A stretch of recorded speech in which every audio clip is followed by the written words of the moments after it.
bum, bum, bum, bum, bum. Hey, little buddy. Light. Light. Oh, look at that little fella. Hi, peeps. I missed you. Did you miss me too? Hi. Big night tonight. Maybe. I hope so. I hope we can finish this thing. Finish it right off. I hope everybody had a good day, wherever you may be in this flying space rock. Hey, Cece. Is it Cece or Ceci? Or Kessie? Or Keki? Or Seki? Cece. The second one. So, Ceci?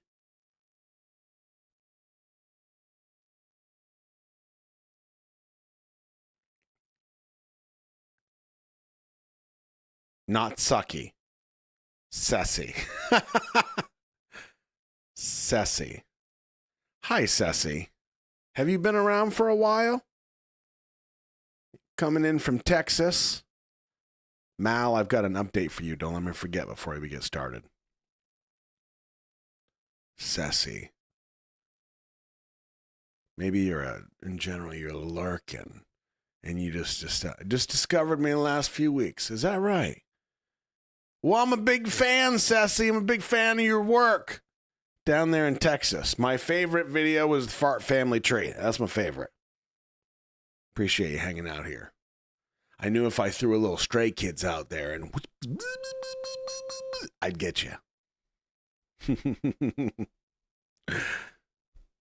And Kirsten is new from Oklahoma. Kirsten or Kirsten? See, I like to pay attention. I want to be, right. Normally I am. So it's Ceci. No, it's not Cece. It's Ceci. Now I forgot which one I said first. Kirsten. Oh, Betsy, I'm skipping all kinds of words. When it says the Papa Tapufla Hospital, I just go, the hospital. And generally, I don't expect people like Betsy to call me out. It is always one, Betsy. See? I thought I was getting away with it too. Damn it, Betsy. I knew if somebody was every time I do something, I'm like, oh, they're going to catch that. Yep. I do get called out in a loving way. That's true. I'm very grateful. Well, welcome Ceci from Texas. Welcome Kirsten from Oklahoma. Kirsten, you're watching episode 31 right now. So you got double Roscoe, huh? Double the flavor, double the fun. Can't go wrong. Heidi, you like my interpretation of the notes? Well, I appreciate that. It's nice to be appreciated. Quiet down, Jojo. You literally just walked in. Mal, are you still here or did you leave because I started rambling already? Mal. Professor, you do. I just can't get enough appreciation because I'm greedy. Revenge? I got you killed? There you are, Mal. Jojo, when you know Boop Club is fast approaching, you don't start a Call of Duty game. You know better than that. Have I not trained you better than that? Come on, clown. All right, Mal, I got an update for you. I got sick of waiting for these bozos. For those of you that don't know what I'm talking about our charity event that we did last year in April, where we, as a very small community, I think we only had like 15,000 people in the whole community, but there were maybe a few hundred of us in the 24-hour live stream. We raised money to get a big gaming thing for a children's hospital. And our sweet Mal works at that children's hospital. So I got on these cats. I said, look, you told me first it was November and then it was February. Here we are, May. What's going on? Okay. So I finally heard back from this cat. I went kind of, one up. Like I had my rep from the charity. Am I buffering? Can you hear me? Uh-oh. Wait. Tell me when I'm back on. Tell me when I look good again. I'm good? Little glitch. Now you can hear me. Okay. Now we're good. I don't know what that was. Let me turn off Discord just in case.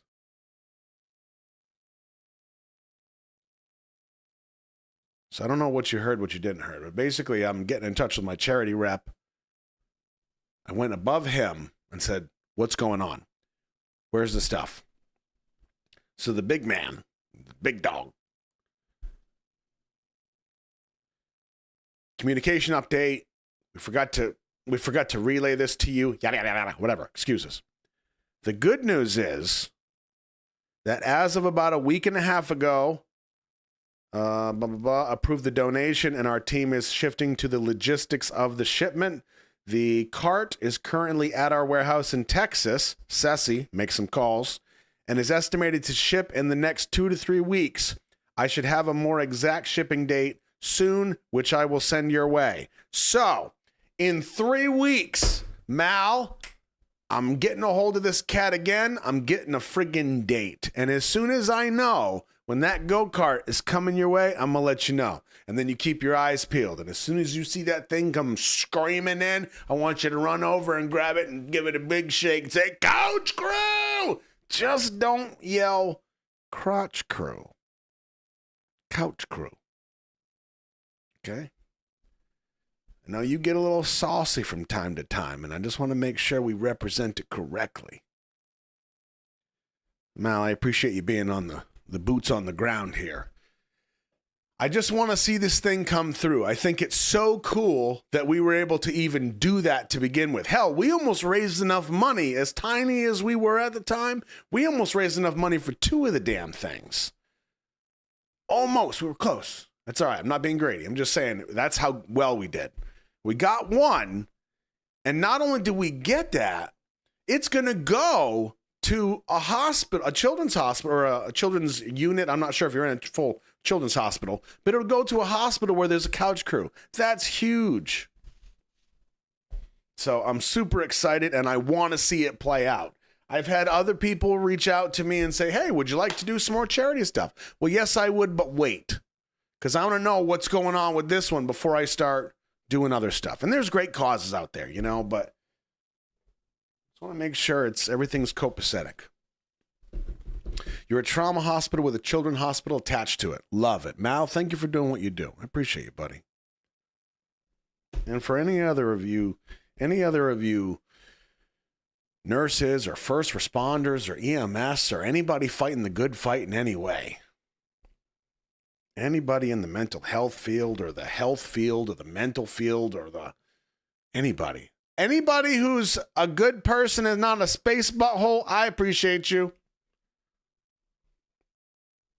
Kathy, give it a refresh. Refresh Roscoe. Give me a little spritz.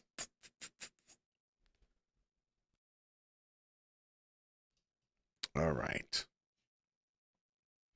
So ideally, we'll get to finish this bad boy. I think it's going to take us a couple hours. So I hope you're here and settled in and you got your clean socks and your blanket, maybe some snacks.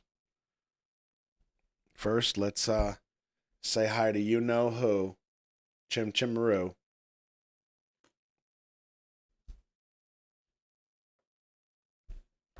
Let's get that fire going.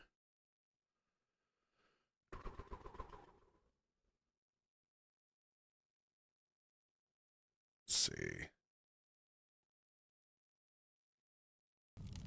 There we go. All right, I'll give you a little sound test here while I'm pretending to read and I'm making up voices. I'm going to say a bunch of stuff, and I'm going to need you to tell me if the fire is too loud. How is that? Is that good?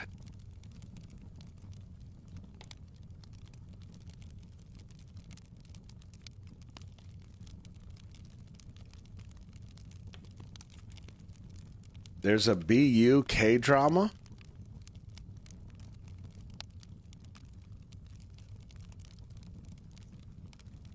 Fire's cozy, fire's good. Thank you very much.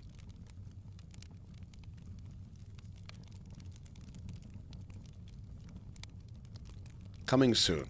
It's out now, it released today. DS, I appreciate the offer, but you don't have to worry about that. Thank you very much. I'll make sure I get a hold of it. I'll get the, I'll pay the thing. I'll do what I gotta do. It's all good. No worries. I appreciate it, though. It's very sweet. All right, I hope everybody's comfortable. Deanna, welcome. Here we go. We're on page 219 for those of you following along and judging me. Betsy, I love you. Tay, 2 August, year 22. Jin still looked stone-faced. He didn't say a word, and he wasn't in the mood to be chummy. But he was focused on remembering things. He seemed to be suffering from a headache, and he rubbed his temples or massaged the back of his neck from time to time. He grimaced, trying to bear the headache. The first time we were here when, I said in front of Junior's container.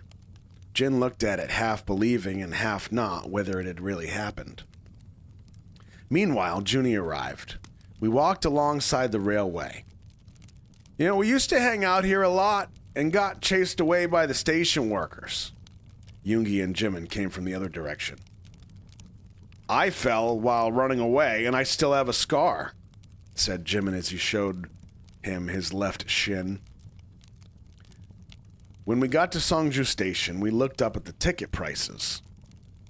Junie said, when we went to the beach, we walked forever with the sun beating down on us, looking for a wish-granting boulder, only to find out that it had been blown up to pieces. We still made a wish by the beach. Do you remember what you wished for? Jin didn't say anything. I can't remember what I wished for, said Junie as he scratched the back of his head. We met up with Hobie, too, after he left the station and were heading to school. Sorry, the train got delayed. To catch up with us, he even ran with crutches. When we turned the corner, we saw our school. Jin stared at it as if he were looking at it for the first time in his life. Jungkook, 2 August, year 22. My phone rang. It was Tay. He said Jin had texted and we should all meet at our classroom. I put down the phone face down on the desk and picked up the pen again. I was in an after-school study class. Everyone was quietly working on their workbooks.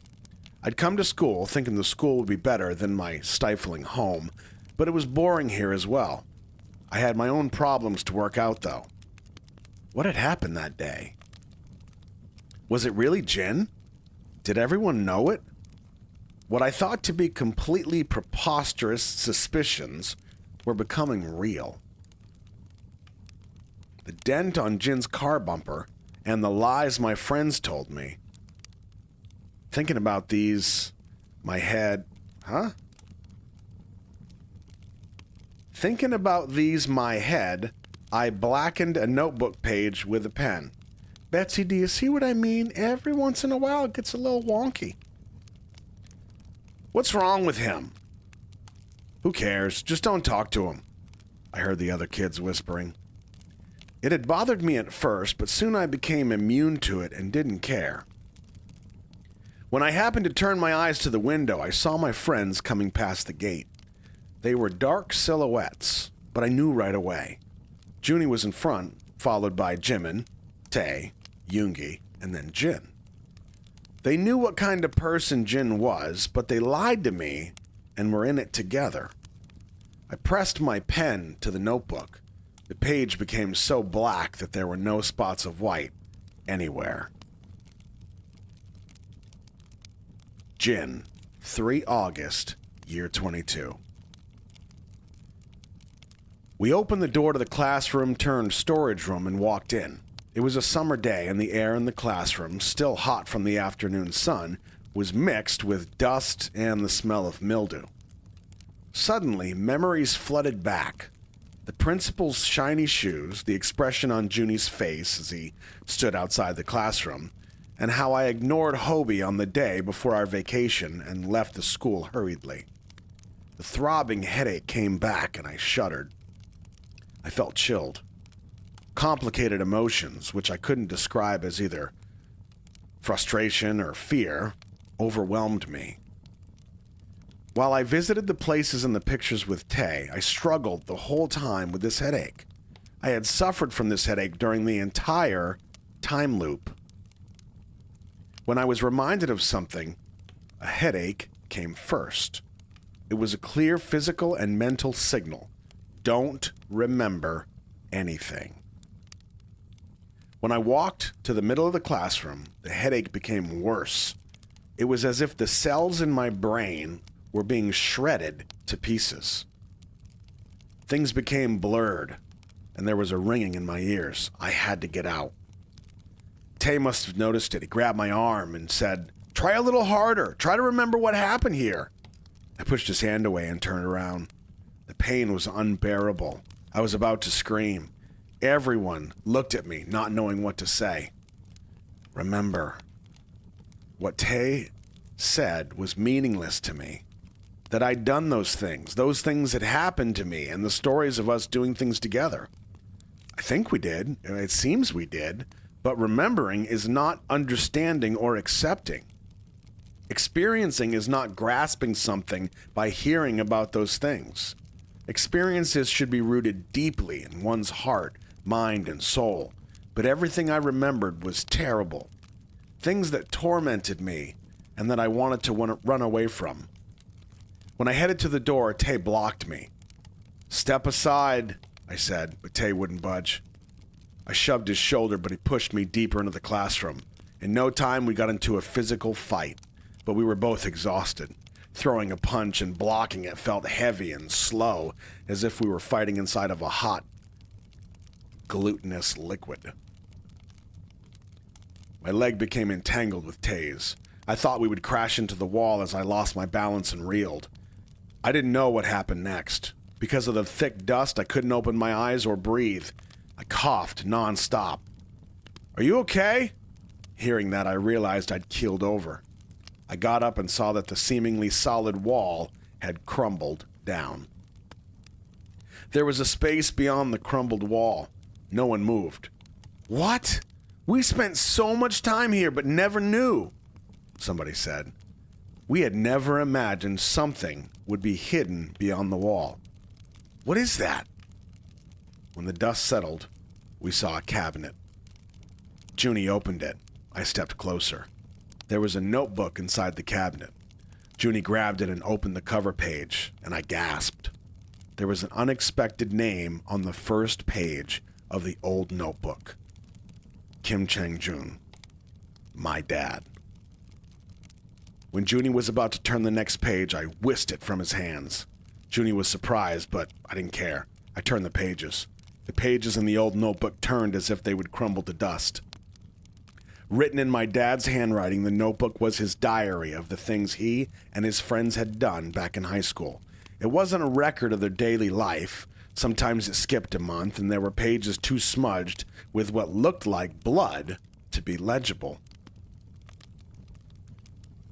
I turned one page at a time. The story stopped and continued again, but I couldn't believe what I was reading. I stopped and recalled my dad's face. Had this really happened to my dad too? Did all this really happen? According to the notebook, my dad had gone through what was happening to me. Like me, he made mistakes and blundered, and he tried to undo them over and over again. But he failed. The notebook was the record of his failures. After making the deal to save his friends, he was in time loops. He tried to find the map of the soul, but he failed and gave up. He forgot about it and went into denial and betrayed his friends. On the last page, there was nothing but a huge blot of ink. I couldn't tell what had happened, but the next page was also smeared with the ink blot, and the next, until the very last page of the notebook, as if to demonstrate my dad's failures.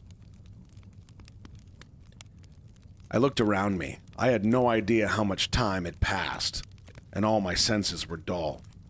The breeze through the window felt cool, seeing as it was the darkest hour of the day, right before the sunrise.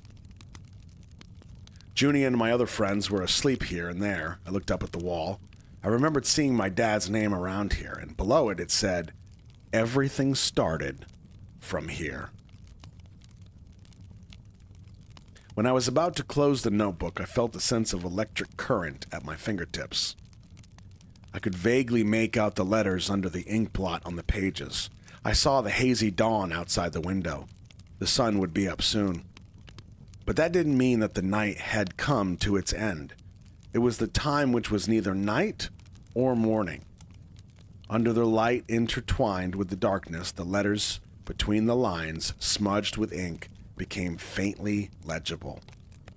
The notebook recorded more than just memories. On the letters and the spaces in between were the records of what my dad forgot and decided to forget. The colors of the letters vanished, but like their remaining imprints, the countless hours my dad had experienced, the terrors, the unsurmountable despair, and the faint hope must have whirled around under his fingers as he wrote down each letter.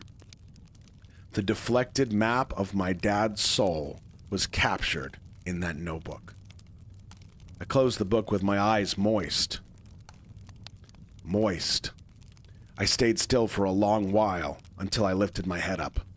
My friends were still asleep, and I looked at them one at a time. Perhaps it was inevitable that we return to this place. Everything about us began here. I realized the meaning of being together and the joy of laughing together. Here remains, like a gaping wound, my first mistake, my first error that I could never admit with my own lips. Everything up to now couldn't have been coincidence. It was inevitable that I'd arrive here. Only then could I discover my errors and mistakes and the meaning of the pain and anguish this caused, and finally take the first step in the search for the map of my soul. Moist. Tay, 3 August, year 22. I woke up with the sun in my eyes. I couldn't remember when I had dozed off. Everyone else was also asleep except for Jin, standing in the middle of a swirling light. The light seemed to be exuding from the notebook in his hand, a light that was cold, white, and pure. It whirled around him. It was a light, but also an emotion. He looked at each layer of light. He was trying to feel something, not to give up something, but to grab something with his hands. Seeing that, my eyes welled up for no reason. The swirling light slowly settled down and disappeared. The classroom sunk into darkness. Jin stayed as he was and looked at us. I glanced at him. Something about him seemed to have changed, or maybe not yet. He saw me and said, "I have to get going now." And I nodded. I watched him walking out the door. He knew what he had to do now, and he was on his way to do it.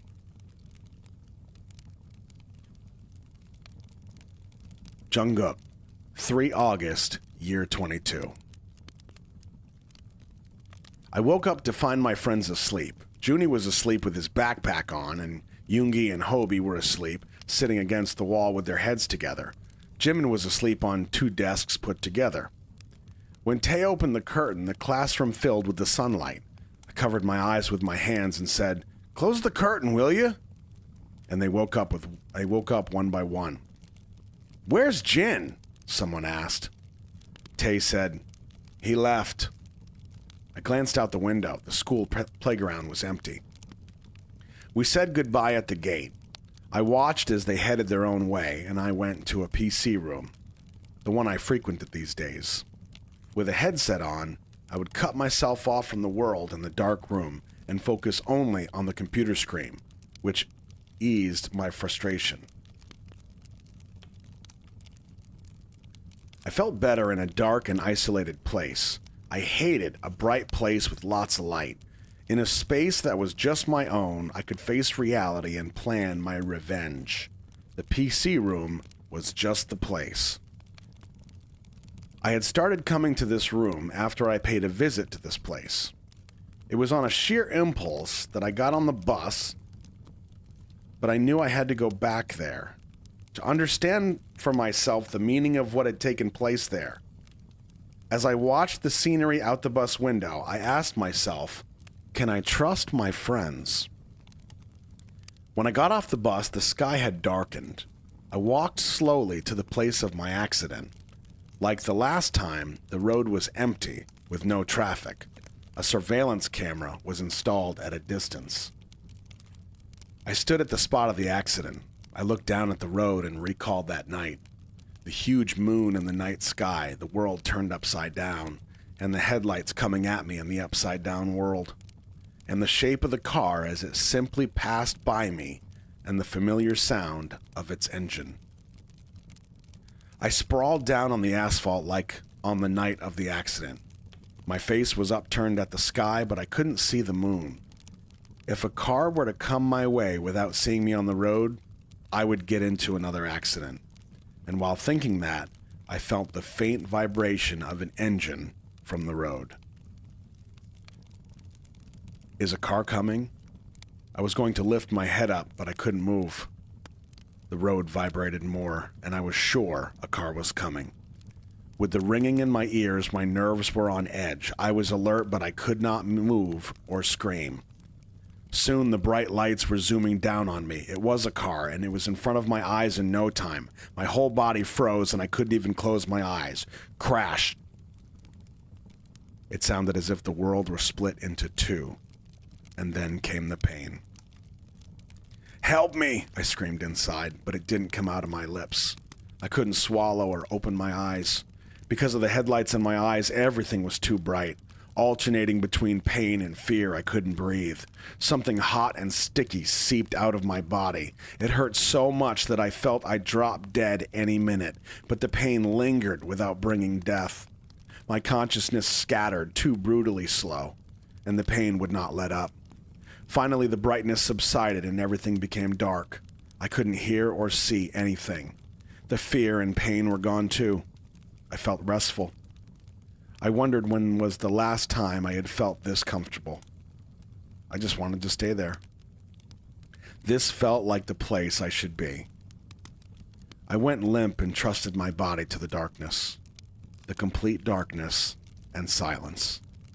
A space that was colorless, odorless, and impeccable. This must be death.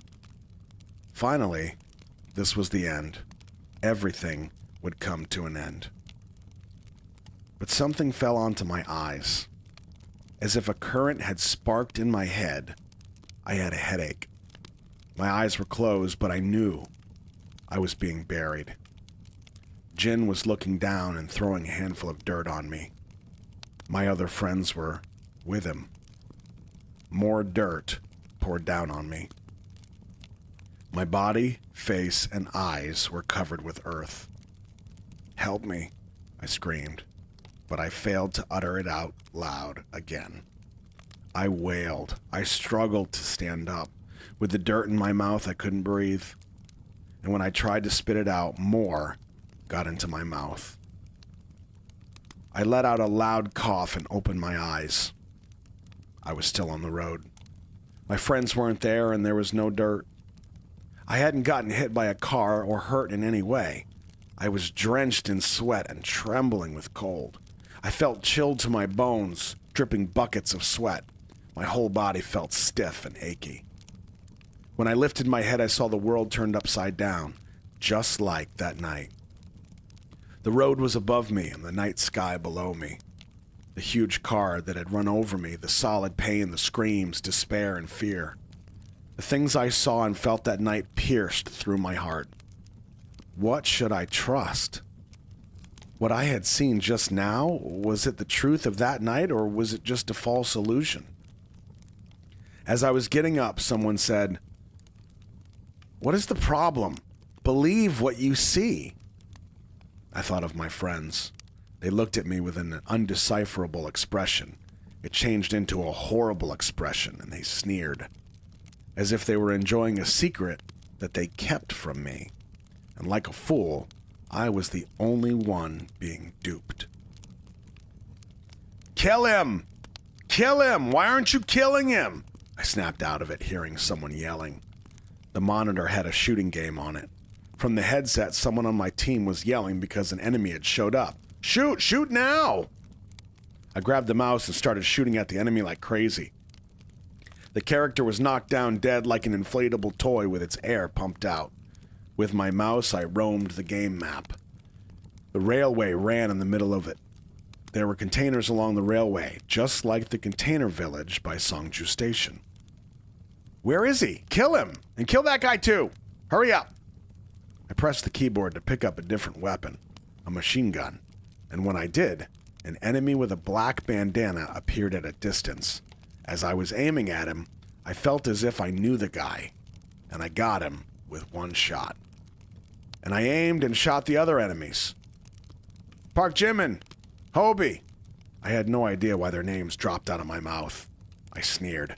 Come to think of it, those guys on the screen looked like them. No, those guys were them. I shot down one enemy, one friend at a time.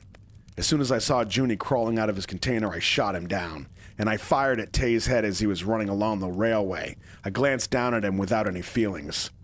But someone from a distance shot me in the shoulder, and when I changed the view with my mouse, I saw Jin with a gun.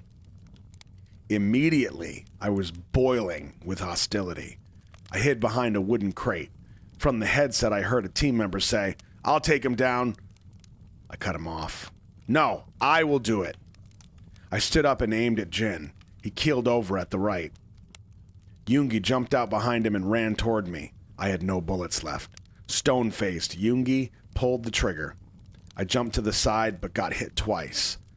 My life gauge took a serious dip, and the monitor changed to red. I threw away the machine gun and pulled out a revolver and killed Yoongi with one shot to his head. He fell limp and dead on the ground. "Win" showed up on the monitor. The team member roared on the headset and said, "Fantastic! You're really good!"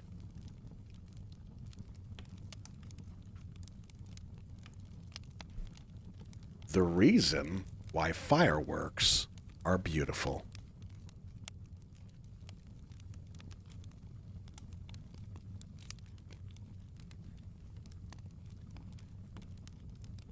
Jin, 3 August, year 22.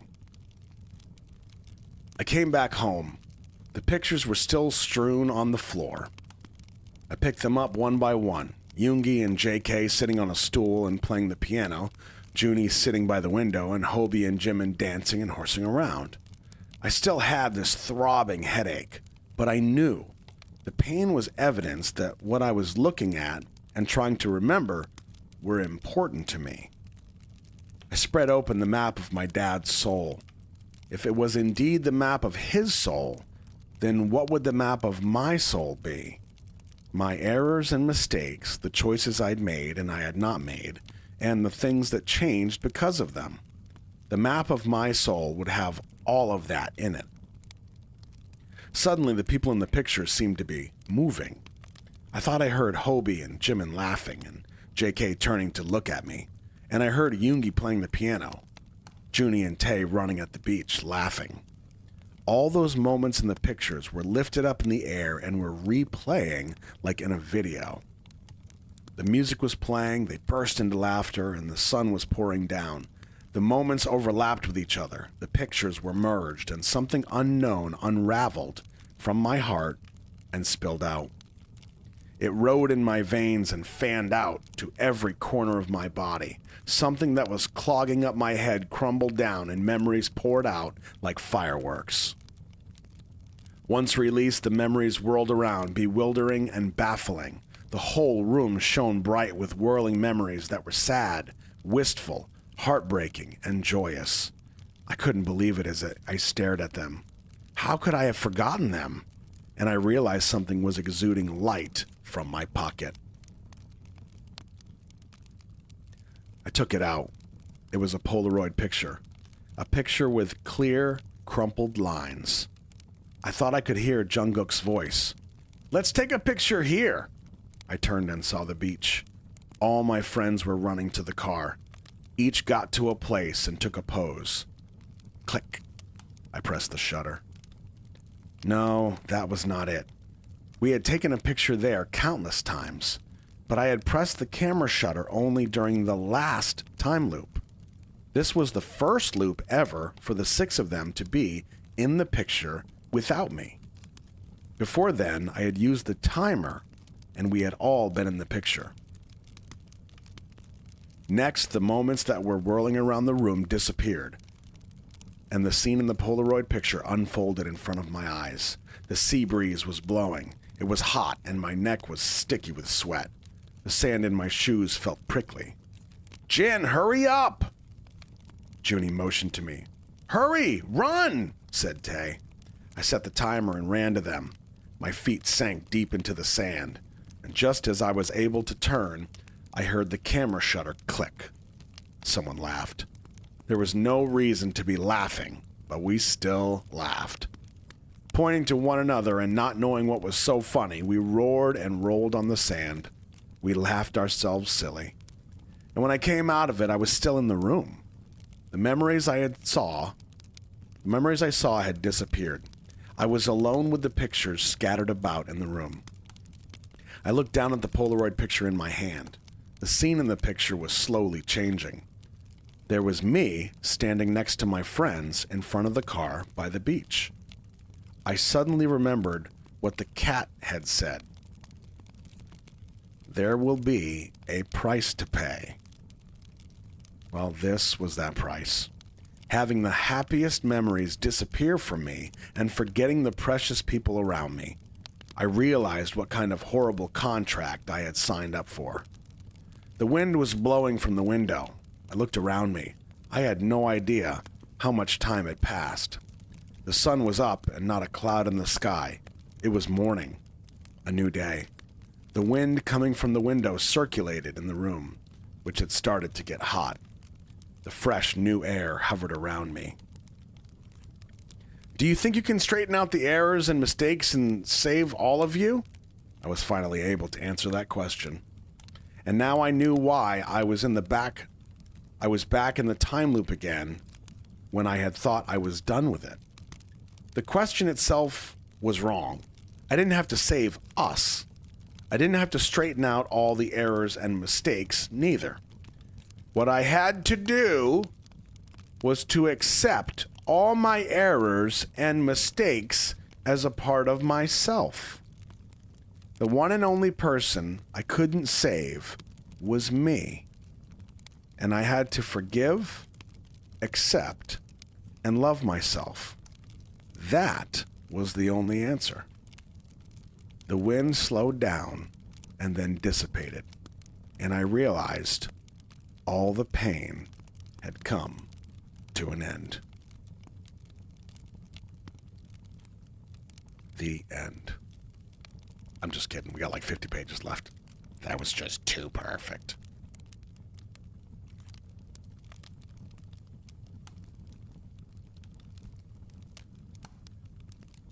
Junie, 7 August, year 22. I walked out of the gas station.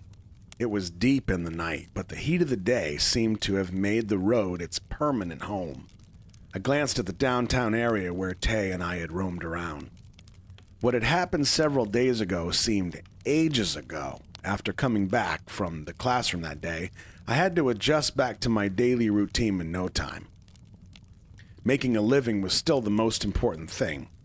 Besides my job at the gas station, I had found another temporary job.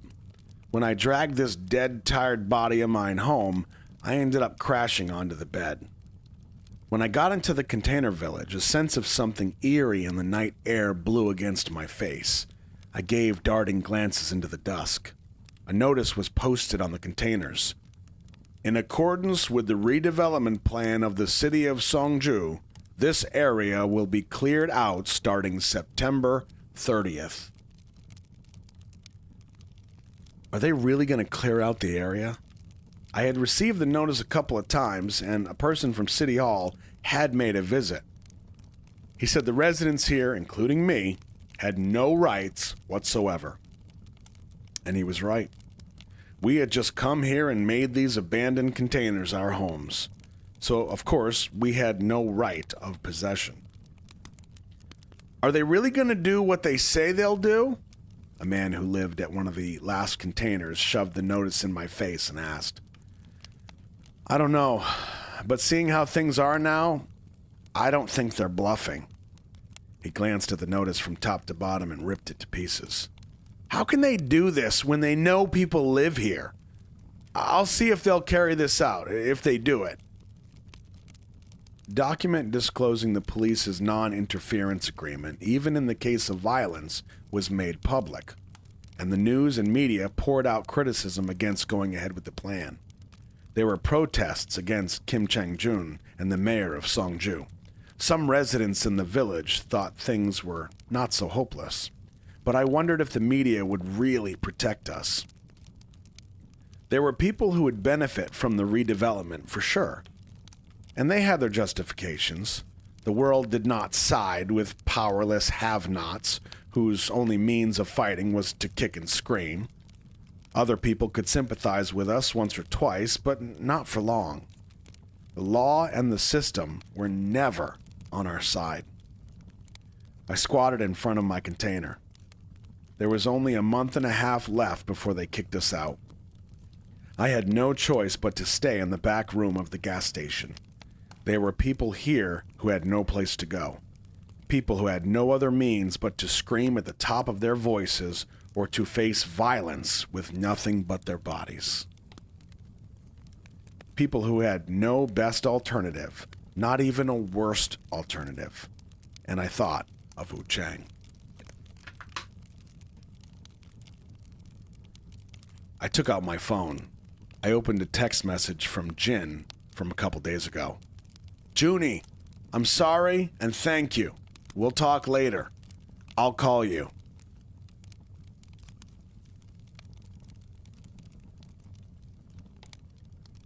Jin, 7 August, year 22.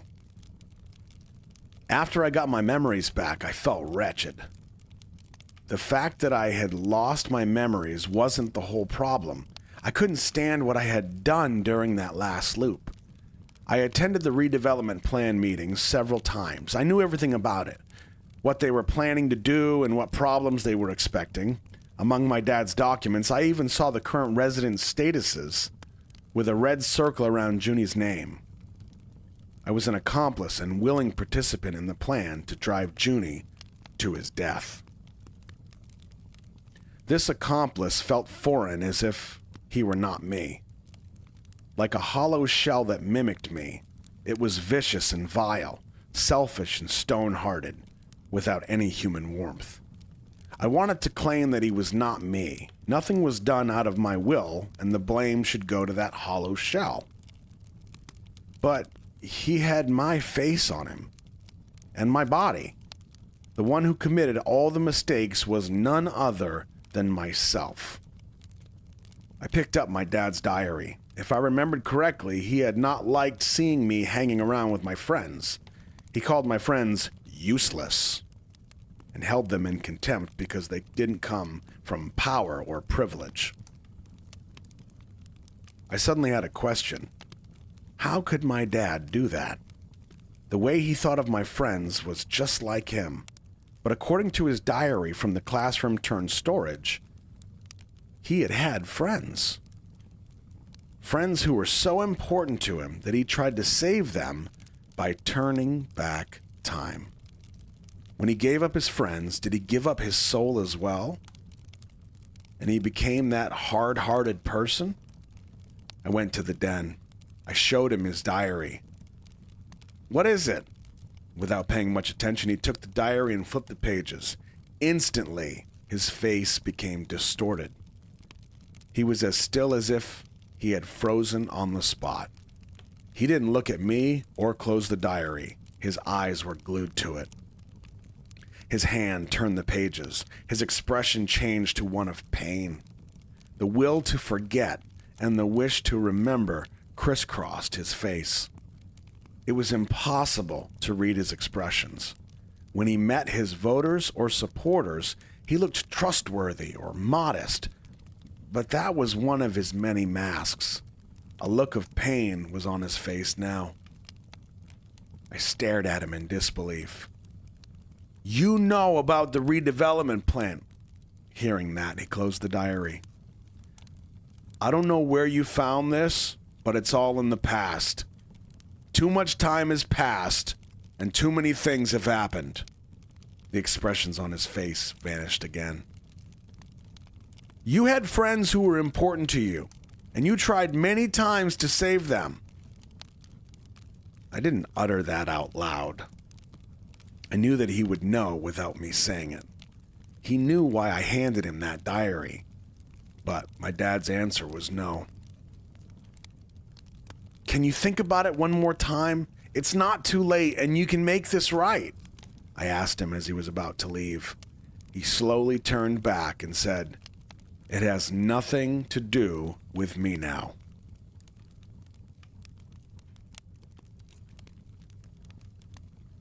Hobie, 7 August, year 22. After the meeting at the classroom, we had not heard from Jin. Songju was seething with the talk of the redevelopment plan, and it was the same with me and Junie. "Are they going to go ahead with it? Have you heard anything else?" I asked Junie after hearing about the eviction notice, but he didn't have anything to tell me. Knowing the state we were in, Yoongi, Tae, and Jimin texted us from time to time, beating around the bush and asking if we were doing okay. According to Jungkook's friends who dropped by the burger joint, he practically lived at a PC room. But I thought they got it wrong. The Jungkook that I knew would frequent a PC room, but would not get addicted to it. However, I saw him walking into a PC room a couple days later. I wasn't thinking about checking on him. It was the first time seeing him after that day, and I hadn't even gotten a chance to talk to him much when we had met together in that classroom. Top place PC room was on the 5th floor. There was no elevator. I walked up with my legs still in a cast. Inside, the people with headsets on were all staring at their monitors under the dim lights. Some were snacking and watching a reactor on YouTube, a handsome fellow with a white beard and giant muscles, and a great community chat. But most of them were playing a computer game. They were talking into the mic and clicking fast with their mouse. I heard them say, "Kill him! Kill him! Don't lose him!" Glancing at the rows of chairs, I walked all the way to the farthest chairs from the entrance. From behind, I saw someone in a leather chair. He was playing a shooting game, pressing the keyboard with his left hand. He was clicking the mouse like mad with his right hand. Every time his character moved, the monitor screen changed color. I lowered my head to get a better look at him. The light changed from blue to red as it shone on the player's face, and after staring for a while, I realized he was JK. With a headset on, he kept his eyes glued to the monitor. He didn't hesitate as he shot down the characters in the game. He killed as if he'd been planning on shooting them one by one. He cussed or sneered at them. He was so focused he didn't even know I was there. I couldn't call him. I just looked at his monitor. Jungkook was gunning down the characters as if to pour out his rage. "Win" showed up on the screen, and the game ended. The screen turned black. The black screen reflected Jungkook's face. His eyes looked vacant. I was also reflected on the screen, but he did not notice, as if he was trapped in his world. I was about to tap his shoulder, but stopped. What had happened to him? And I became afraid. Jin, 10 August, year 22. When I walked out, it was raining. It didn't look like it would stop anytime soon. I drove my car to the main road. I passed Songju Station and was near Yoongi's workroom. The stores in the cleared-out area had big X marks on them with rotting trash bags piled up in front. The road was uphill but sloped down soon. Weeds were growing between the houses with broken windows. It was clear what I had to do, but I couldn't help but hesitate. It was not easy to admit my mistakes and face the arrows of criticisms and finger-pointing from the world. I went through the documents I'd found during the past days, the papers in the safe inside the inner room, papers guaranteeing kickbacks from a construction company, slush funds, shoddy construction, and profiteering, contract ad lib, dual contracts, and also papers fabricated to conceal all of these illegal dealings. The one who had done all this was my father. Too much time has passed, and too many things have happened, he had said, and he might be right. Now we'd gotten to a place of no return. Well, that didn't mean I should stand by and watch. If he couldn't do it, then I would. He turned the car around and headed to Area 4. I saw the container village between the trees. After passing the middle school and turning the corner, I saw the Yangji Children's Home. Nobody was out in the wet playground. There were puddles with raindrops falling into them. The signal changed, and I slowly drove to the residential area across from the orphanage. I passed the old houses and the identical-looking low buildings. A banner hanging between utility poles in front of a rundown supermarket said, "The redevelopment is not for the people. Who is it for?" The people walking under the umbrellas stepped aside to avoid getting splashed by my car. I took out my phone.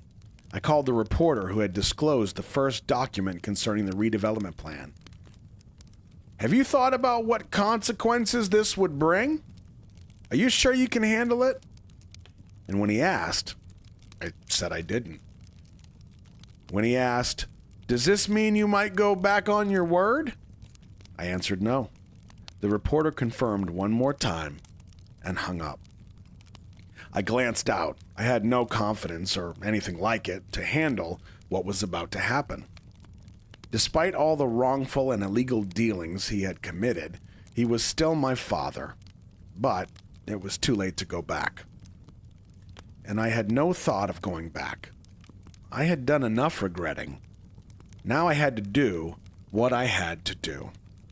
I clicked on the chat room on my phone. Hobie, 11 August, year 22. Jin texted us to meet at Junie's container. I left the burger joint and quickened my steps. It was past 10, but we were still in the middle of summer. The city was suffering in air that would just not cool down. As the doctor took my cast off, he had warned me not to exert my leg, but I was in a bit of a hurry. What did Jin want to talk to us about? We would be meeting for the first time since that day in the classroom. Did he have something on the redevelopment plan? Would he explain what had happened to him? I sent a separate text to Jungkook, but he didn't reply. And when I called him, he took his sweet damn time answering. He must have been in a PC room. It was very noisy. Jin must have something to tell us, Cookie, I told him. You are the last, we chided JK for being the last one to arrive. We were all in the container. Isn't it hot? And when someone said that, we all came out and sat around behind the sofa. Behind the couch. The couch, which had repeatedly gotten wet and frozen. Yeah, was pretty crushed. When Tay jumped on it, the dust flew up and the corner fabric ripped. Yoongi took a big step back. All 7 of us were together, but we weren't as rowdy as before. Really? Maybe we should get a campfire going. And when Tay said that, Junie, who was used to his jokes, replied, "It's the middle of summer, Tay." Jin was sitting quietly. He looked serious, but he didn't seem as strange or emotionless as he had been before. Actually, he kind of looked tired. "What? Yoongi got expelled because of you? You were the principal snitch?" I asked him, surprised. Jin started telling us what had happened back in high school. "What are you saying exactly?" And when I pressed on, Junie grabbed me and motioned me to stop. Jin continued about his family, him growing up in America, and the first day he had met the principal after coming back to Songju. No one spoke for a while. Sweat ran down our spines, but no one even thought about fanning himself to cool down. I looked at Yoongi, the very person whom Jin's story was about. I didn't know what he was thinking because he kept his head low. 2 years had passed since then. If he hadn't been expelled, would things have turned out differently for him? Finally, Yoongi opened his mouth. "It's all in the past, but it would have been better if you had told me this back then." Jin said he was sorry, and Yoongi simply nodded. Jin's confession seemed like closure to what had happened to Yoongi, but not really. It had happened in the past, but because of it, things in the present had changed.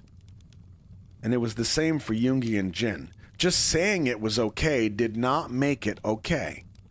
They probably had to mull it over for many more hours and arrive at a certain conclusion, or it would stay with them forever.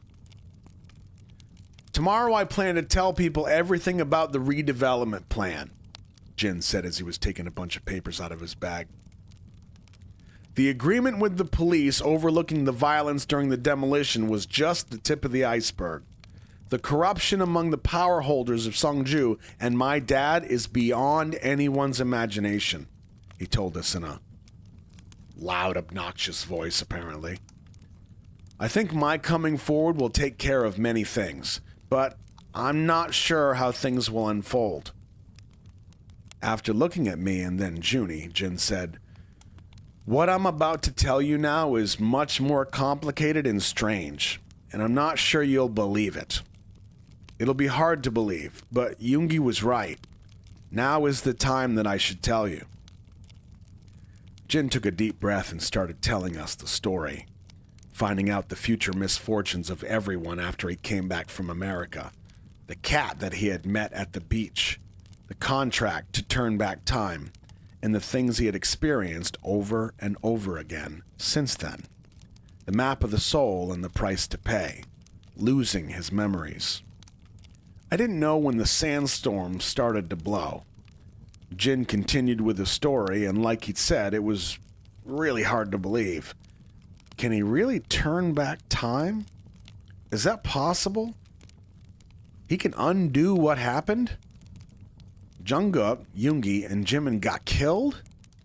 I fell down the stairs and couldn't dance anymore, and Tae got locked up in jail? That really happened again and again? I had no idea whether the sandstorm began while Jin was talking or not. Maybe it started when he began to tell us a story, or maybe there wasn't even a sandstorm. As Jin continued with the story, the wind became stronger. We could hardly keep our eyes open with the sandstorm blustering around us, the couch we were all sitting on, Junie's container, and maybe the whole of the city. We ended up closing our eyes, shedding tears from the prickly rain of sand. We could not see with our eyes, but we could feel it. As if we had experienced it ourselves, something flashing as time began to go back, the sound of a window being shattered, the room with the sunlight pouring in, and what Jin saw as he opened his eyes in his room. The sound of the flames starting from a lighter and traveling up the stream of gasoline, the building rooftops still under construction, the speed of one free-falling into the night scene of Songju. The moment the world turned upside down as the ankle bone was crushed, the sound of suffocation as he was dragged deeper and deeper into the water. The azure sky he saw from this courthouse. The moment he picked up a broken bottle. His unleashed rage as he ran, the blood that it couldn't be washed off his hand, the time going back again, something flashing, Jin running, the window being shattered again, the calendar pages being leafed through, Yoongi, Junie, me, Jimin, Tae, and Jungkook again, and another flash. Jin standing alone at the beach, the moments of horror continuing endlessly. Jin running and running again, a Polaroid picture, the 7 of us standing by the beach. In the sandstorm, I finally understood what had happened to Jin, the choices he had made, his mistakes, and the endless hours he had lived through again and again for us, and the reason he had lost his memories and feelings. I slowly opened my eyes. It was still midsummer, and I was in Songju. Nothing had changed from the beginning. The air still felt hot, and the couch felt sandy. A can rolled away beyond the container. No one spoke. The sandstorm disappeared without a trace, and the moon hung in the night sky. I wanted to say I was sorry and I was grateful, but my lips would not move. No, those words could not begin to express the feelings that I had. Tae, 11 August, year 22. I walked for a long while with my hands shoved into my pockets. I tried my best not to look up at the sky or to look around. I passed Yoongi's workroom, a construction site, the gas station, the apartments, and the hospital. If I looked up, I was afraid I would remember what Jin had told me, so I walked with my eyes glued to the ground. Jin had told us matter-of-factly, but we couldn't really listen matter-of-factly. What he said was not something you could listen to sitting down. I went over it countless times. I thought they were all dreams, but they really had happened. After Jin finished telling us, silence lasted a long time. No one spoke, but the thunderous silence shook the container. Only when I got to my graffiti did I finally look up. Jin in my nightmare was still there. I didn't feel a chill exuding from it. I wasn't afraid anymore. I touched his vacant eyes. Did destiny really exist? Did destiny really exist? I heard someone singing from afar. If everything has been decided, then the fact that I am standing here and now had been decided too? Then someone among us will die or get into an accident. Maybe we had all survived and I was still here because he didn't give up on us. I drew the pupils with my fingers. Maybe the future would change depending on how we were to draw the present now. I left the alley and looked at the city. I saw Songjujil High School in the distance. Behind it were the railways and the stream. Beyond them would be the big, wide world. I felt like crying, so I shoved my hands back into my pockets and walked with my head hung low. Jungkook, 11 August, year 22. I had to snicker. Yeah, like any of what he had said made any sense. Soon after Jin started telling his story, all the others looked as if they totally understood what he was saying. Understood what? Jin had lied to us since high school. Yoongi got expelled because of Jin, but he glossed over that point with a simple, "I'm sorry." Jin fed us some wild story about things he claimed he had done for us. The others didn't even ask questions or point fingers and just accepted all of it. I stood up from the very end of the couch. I hurried out to the main road. Jin had not mentioned it even in the end. After mouthing off like a person of great moral character, disclosing his father's immoral acts, he had never uttered a word about the car accident that night. Liar. I looked back. They were going back into the container one by one. No one looked out. They had no idea that I even left. Jimin, 11 August, year 22. Where's Cookie? Hearing me exclaim, the others looked around, only to find him gone. Hobie looked outside and said, "Yeah, he's not here either." I phoned him, but I got voicemail. Tay said, "Is he going through puberty or what?" Classic Tay. But we'd all felt it. Lately, Jungkook had become quiet and brooding. I walked with Hobie to the community center. Cars with their headlights on whizzed by. After walking without a word, Hobie said, "Cookie hasn't called you, has he?" I shook my head. Another silence. "Is he okay, you suppose?" Suddenly there was a loud honking sound, a shrill, nerve-wracking sound. I turned to where the sound came from. A boy who had been jaywalking crouched on the road with his hands over his ears. He was surrounded by the headlights of cars coming to a screeching halt. Jin, 12 August, year 22. I walked into the meeting room of the newspaper company. The reporter I'd talked to on the phone shook my hand. "It's inevitable that you'll be followed by reporters once the news gets out." I nodded and took out the documents from my bag. "Now this proves that my dad received kickbacks from Yoongjin Engineering and Construction." I handed them to him. "And this is a record of what they went through to get the redevelopment committee head's request to my dad and to get the mayor of Songju to expedite the plan." After perusing the document, the reporter asked, "Do you mean to release all these?" I nodded. Tensed up, I tightened my fists. The interview lasted a long time. At the end of it, the reporter asked me, "You must have a reason for disclosing all these." I couldn't come up with an answer. It had nothing to do with justice or conviction. I wasn't doing it to help someone. I thought about the endless time loops and moments of despair. There was no way I could convey all of that. If there was one reason, I was doing it for myself. And finally I said, "I'm ready. All the errors and mistakes can't be undone, but the first stage of making things right, again, will be to acknowledge my errors. To do that, I shouldn't run away or hide." What I said was a spell I was telling myself. A spell to remind myself that I'd do my very best to face head-on what was about to come. Yoongi, 12 August, year 22. It was a night on a weekend, and the restaurant was crowded. The news was on TV.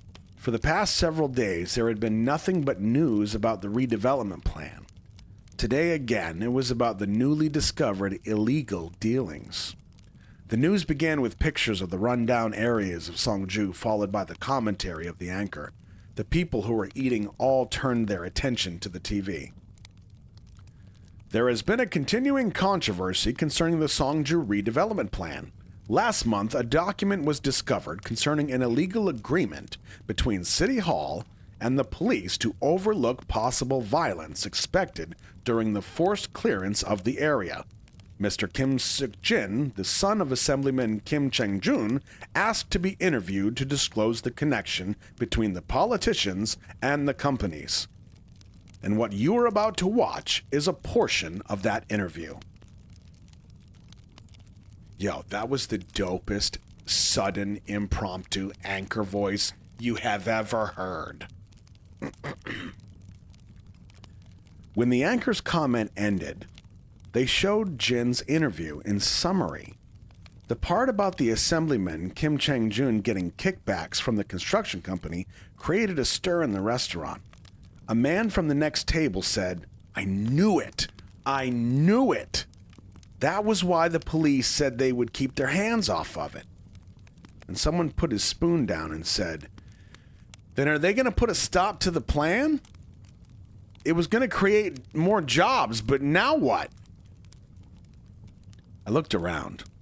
Reproach and anger were everywhere. I heard a man say behind me, "Wait a minute. Did the son just report his own father to the police?" I couldn't begin to fathom the weight that Jin had to carry from now on. Jimin, 12 August, year 22. Lying on the bed, I searched online with my phone. There was an article about Jin disclosing his father's illegal dealings. From the interview, I could feel Jin's determination to face this head on.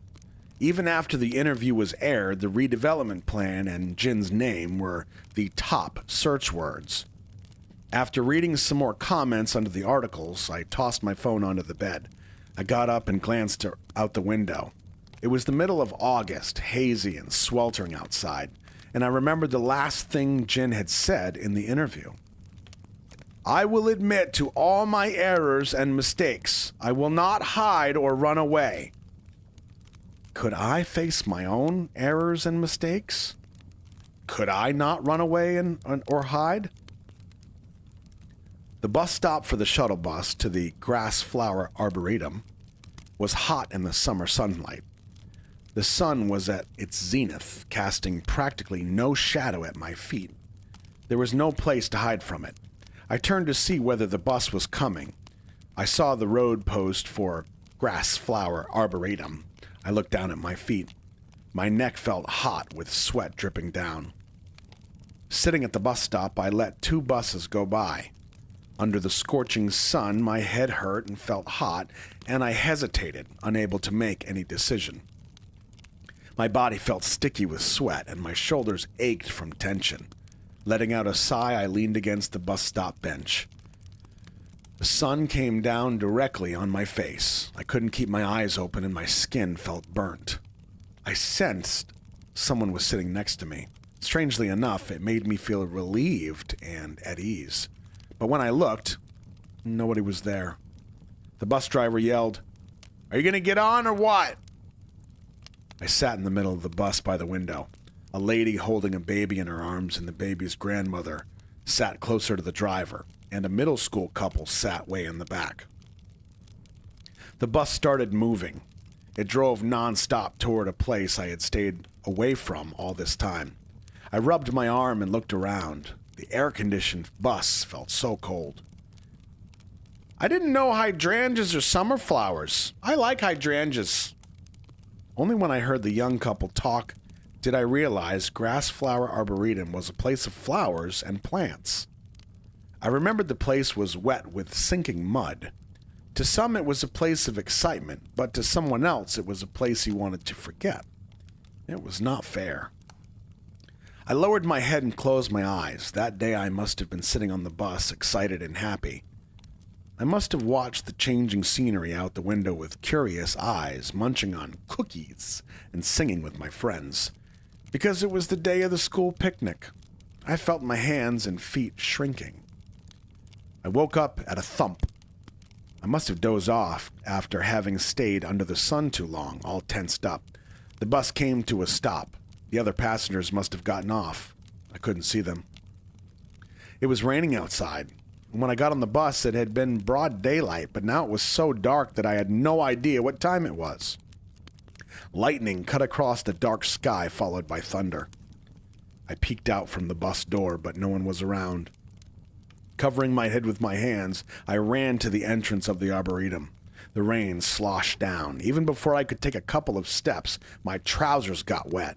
It was just like that day. The school picnic day. The parents couldn't come. My parents couldn't come, so I walked alongside my teacher all day long. Despite my teacher's advice, I decided to go home by myself. It started to pour down when I was just outside the arboretum gate. The sudden shower turned into the torrential rain where I couldn't see anything. I was soaking wet and trembling with cold. Holding my backpack over my head, I ran. There was no one to help me, and I ended up running toward the back gate of the arboretum. There was a storage-looking building by the gate. I opened the door and walked in. 10 years had passed since then. To forget that day and to erase the memories of that day, I had been in and out of hospitals, medicated, lied, and suffered seizures. Ever since then, ever since that day, I tried my best to run away from this place. But I remembered what Jen had said. I will admit to all my errors and mistakes. I will not hide or run away. I walked across the arboretum. It was still pouring down, but I didn't run or try to avoid it. I walked slowly to the back gate. In my memory, the place was huge, so huge that people would not know what was happening in one corner of it. And 10 years later, I realized how ridiculously small the place actually was. There was a small parking lot and flower beds by the entrance, and I saw a management office a little far off. Once you followed the Grove Trail, it would take less than 3 minutes for a grown-up to get to the storage building from the management office. And I finally saw the back gate, as well as the storage building. Inadvertently, I stopped. The storage building with the corroding iron door looked exactly the same as it did in my memories. Darkness, which seemed familiar, leaked out from the partly open door. I took a step closer but stopped again, still drenched and shivering with cold. I tried to take a deep breath, but I couldn't stop myself from shivering. That day, I had run into the dark storage building. I was dripping wet, and the early April air felt cold. I squatted in one corner. I was glad to get away from the rain, but soon I was trembling from cold. I covered myself with ripped papers and wrappings from the ground and curled up in a ball. I woke up at the clanking sound of the iron door closing, and I heard someone breathing. Heavy breathing. I stayed all curled up like before without moving a muscle. It was dark inside the storage building. There were shelves with things piled in a row, things I couldn't tell what they were for. I smelled rain and dirt. I couldn't tell what was going on, but I knew one thing. I should not be discovered. The place was filled with tension. When my eyes adjusted to the dark, I began to see the inside. The storage building was the size of a school classroom. I was hiding behind the back door. There was a tiny room where the podium would be as if this were a classroom. A faint light gleamed from the room's window, and I heard a panting sound, like a signal to let me know someone was there. I stood up. I knew I shouldn't, but I crept toward the window. I knew I shouldn't look at what was beyond the window, but I still crawled toward it. My legs trembled. The raindrops dripped from my hair and trickled down my neck. At that moment, a small white hand suddenly appeared at the window and disappeared. I gasped, frozen to the spot. Every cell in my body screamed for me to run away, but my legs wouldn't move. I went blank. And I heard someone whistling outside. The door clanked and opened. I jumped and crawled under a desk to hide.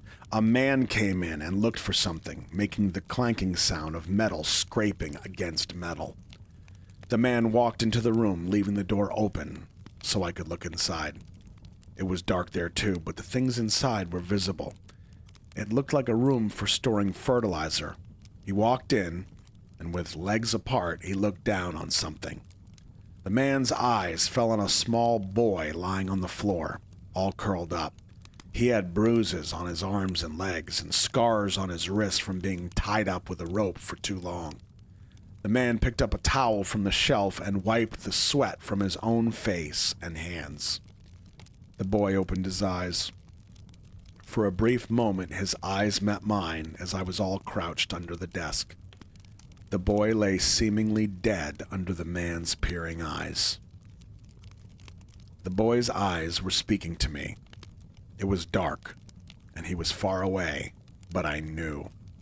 There was no way I could not know. He was asking for help. Help me. Save me.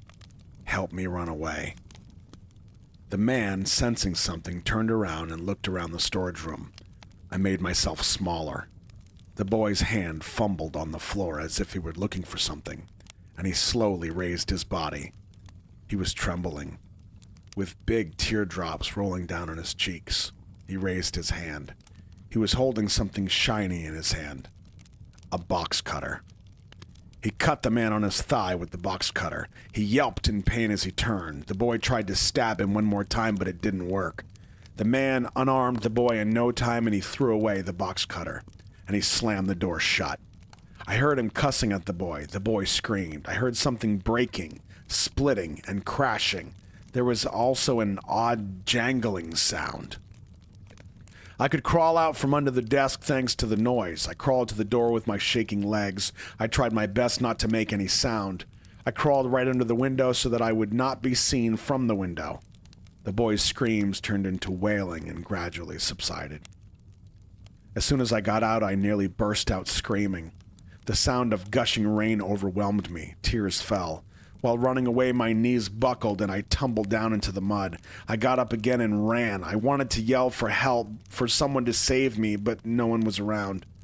My feet slipped again. My trousers got torn and knees scraped. Immediately, the blood seeped through the trousers. Without meaning to, I ended up looking back, and by then I was out the back gate of the Arboretum, the storage building looking faint. In my eyes, I saw the boy's white hand, and it was bleeding. The next thing I remembered was the hospital. I saw my parents, a doctor, and a nurse. And everyone asked me one thing. What happened? I said I didn't remember. And it was true.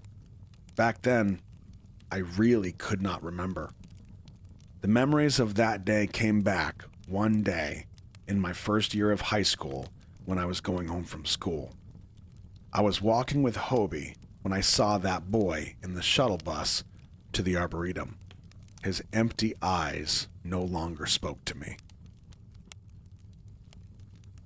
They released only the boy's last name, Choi, and he was 5 at the time. I found this out online. Several articles detailed the incident.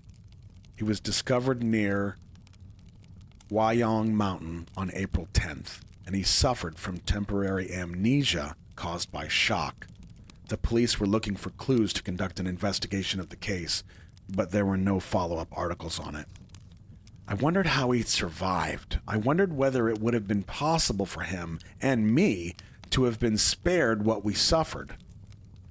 To have different past in which the boy spent that day playing with his friends instead of being dragged to the Arboretum by a stranger, and I stayed home with a cold instead of going on a school picnic.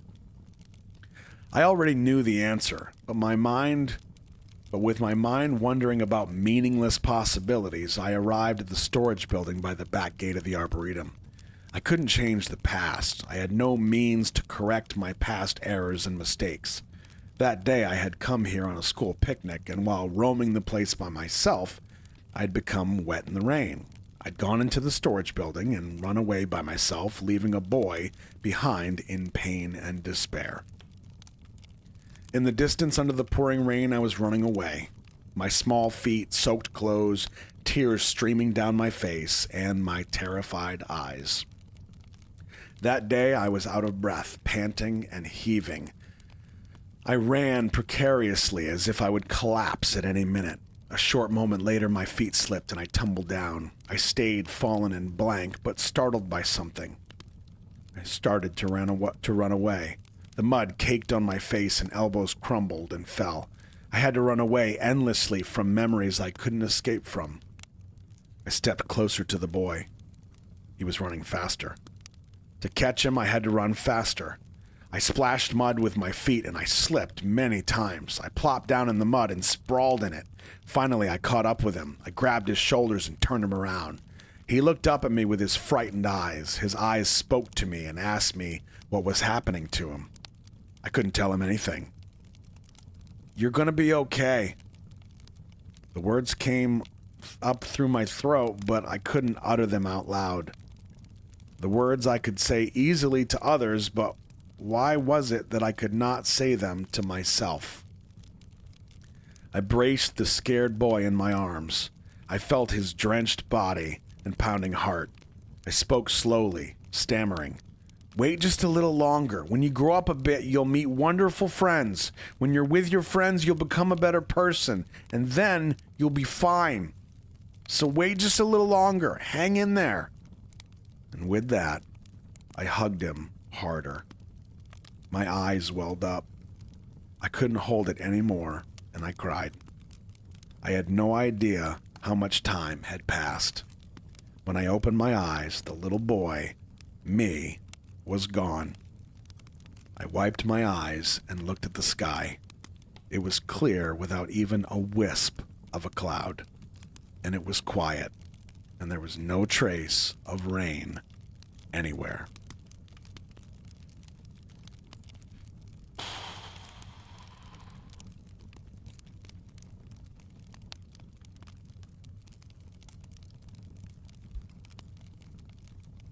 Junie, 17 August, year 22. It had been 5 days since Jin came forward disclosing his father's illegal dealings. The raging wind, which had started with the newspaper report, had not died down, transformed into a bigger whirlwind.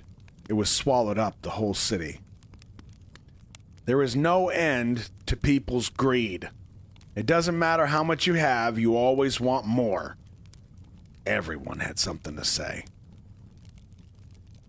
More disclosures followed. The connection between Assemblyman Kim Chang-jun, the mayor of Songju, the president of Yongjin Engineering and Construction, and the head of the redevelopment committee was in the foreground of the news. People protested and demanded that Kim Chang-jun and the mayor of Songju step down, and it was suggested that Kim's chief aide, Song Joon-ho, had disappeared, was the key player in all the dealings. There were people who worried about having the redevelopment plan nullified. The regional media voiced their concern over putting a stop to the important project for the area just because of unprecedented corruption. They emphasized the necessity of redevelopment along with the financial loss that would be caused by this incident.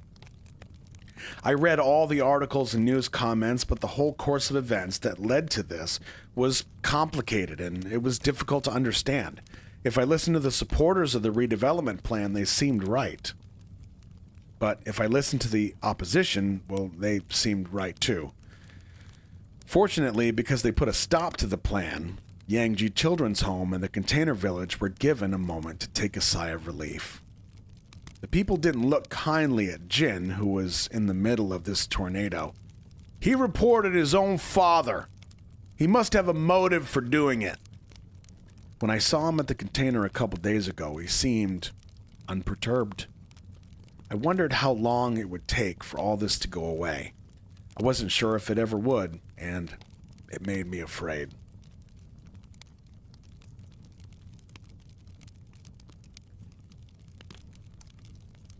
Jin, 20 August, year 22. They put a stop to the redevelopment plan and arrested the people involved in the corruption one at a time. My father was not an exception.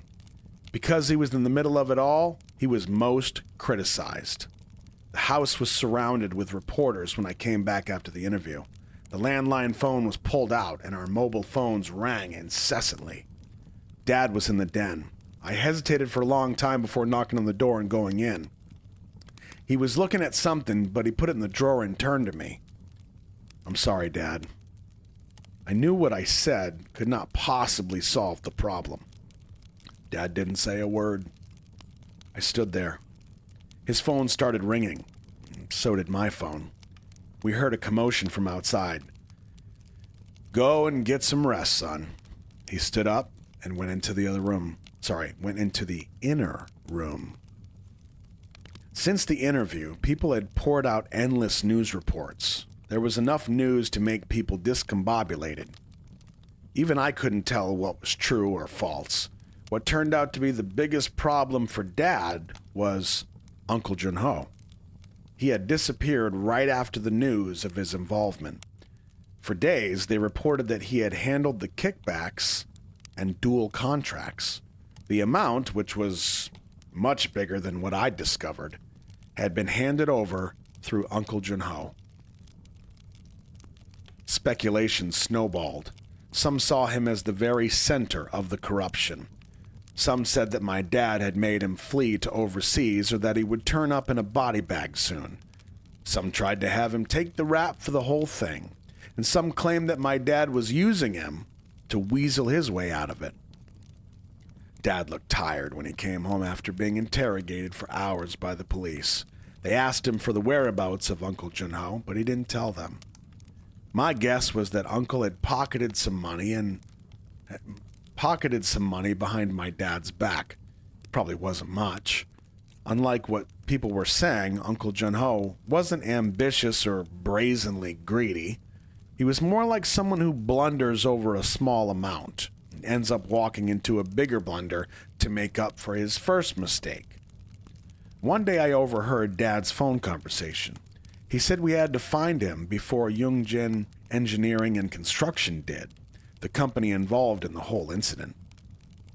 Uncle Junho had been reported as the one who closed the illegal deal with the company and received a huge kickback. I realized things might be more serious than I'd thought. Uncle Junho might be pursued by the company people, or he might be hiding somewhere trying to figure out a way to vent his frustration somehow. Things escalated.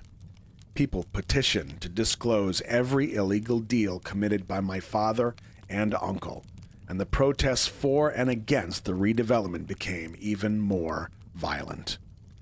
Walking back and forth in front of my dad's den, I thought about whether all this was the result of my decision, whether I was too hasty to disclose it, whether I had brought on this irreversible catastrophe.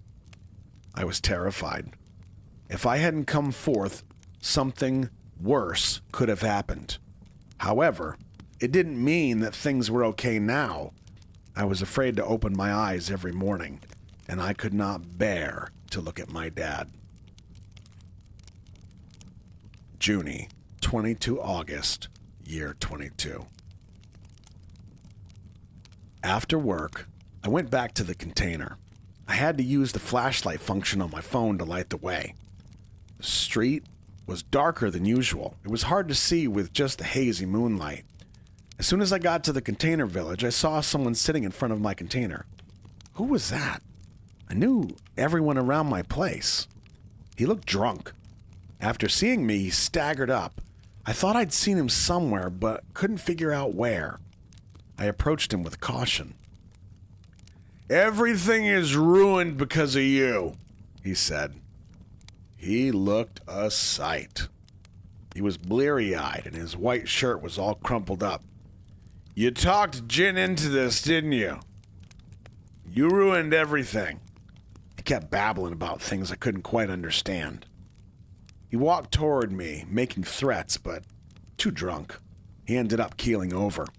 I asked him if he was okay, and when I knelt down over him, he grabbed my collar. He reeked of booze. I tried to loosen his grip, but he resisted adamantly. The next moment, I lost my balance and I fell over. Because he was still holding on to my collar, we rolled on top of each other on the pebbles. "Junie!" A flashlight shone in the dark and it landed on the man's face. When he grimaced and twisted his body, I pushed his hand away and stood up. The man staggered to his feet and said, "You haven't seen the last of me," and he walked away. "Junie, who was that?" Wu Chang stepped closer with the flashlight in his hand. Hobie, 24 August, year 22. On the bridge over the Yangtze Stream, I was looking down on the railway. The station announced a rocket coming into the platform. The people got on the train, one by one.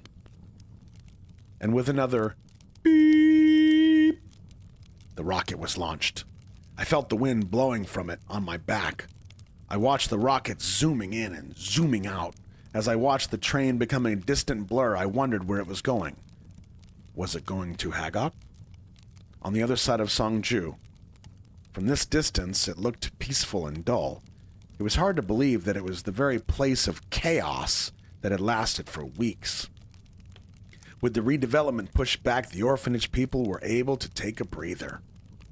On the surface, at least, things were returning to normal. But were they really Could the future be changed that simply? Sometimes everything changed or things got messed up because of one tiny mishap. The problems you thought were solved could be hiding somewhere, ready to jump on you when you were least expecting them. I walked away from the railing. The night wind felt cool. Thinking vaguely I was headed home, I started walking. Songju sometimes felt as small as your palm, but other times it felt terrifyingly big. My room on the rooftop seemed more far away than usual. Jin, 25 August, year 22. I thought long about sending this text. They are not going to clear the container village now, are they? And the fire accident won't happen, right? Junie said he met a strange man in front of his container the other day. He was short with a round face. Is he someone you know? When I got this text from Tae, I understood the source of the strange anxiety that had lasted for days. The man had to be Uncle Junho. He must have gotten drunk and harassed Junie. I had succeeded in ending the time loop, but since then, too many new things had happened, and I couldn't predict at all what result would be brought about by my actions. I couldn't eliminate the possibility that an accident irrelevant to the clearing of the village could occur. It was out of my hands now. I called Junie. The ringing continued for a long time. I turned on the car engine and stepped on the accelerator. It might be nothing, but I could only be assured that after I saw it with my own eyes. When I turned to the right toward the railway, there was heavy traffic. I craned my neck out the window, but couldn't really see anything. I called Junie again, but he still didn't pick up. It was way past rush hour, but the cars were stuck on the road. I parked the car by the roadside and started running. Soon, I saw the container village. There was no fire. No one there to force the people out. No hired thugs. But I couldn't help feeling apprehensive. When I got closer to the place, I smelled something. When I thought it must be gasoline, a fire erupted from Junie's container. And I heard someone screaming a name. Was it Junie? I turned the corner. Uncle Junho was there. I didn't recognize him at first with his hair disheveled and his sodden clothes. And there was a gasoline canister by his feet. Uncle, what the hell are you doing? He stared at me. He sneered. And he started to giggle. And his knees buckled and he plopped on the ground. I ran to him. What have you done? He reeked of booze. This is not fair, he said. Not fair, he screamed. At that instant, Junie ran toward us. He was holding a small plastic bag in his hand. Junie threw it down on the ground and ran to the burning container. Instant noodle cups rolled out of the plastic bag. Junie, no! I screamed, but Junie jumped over the flame and threw himself against the container door.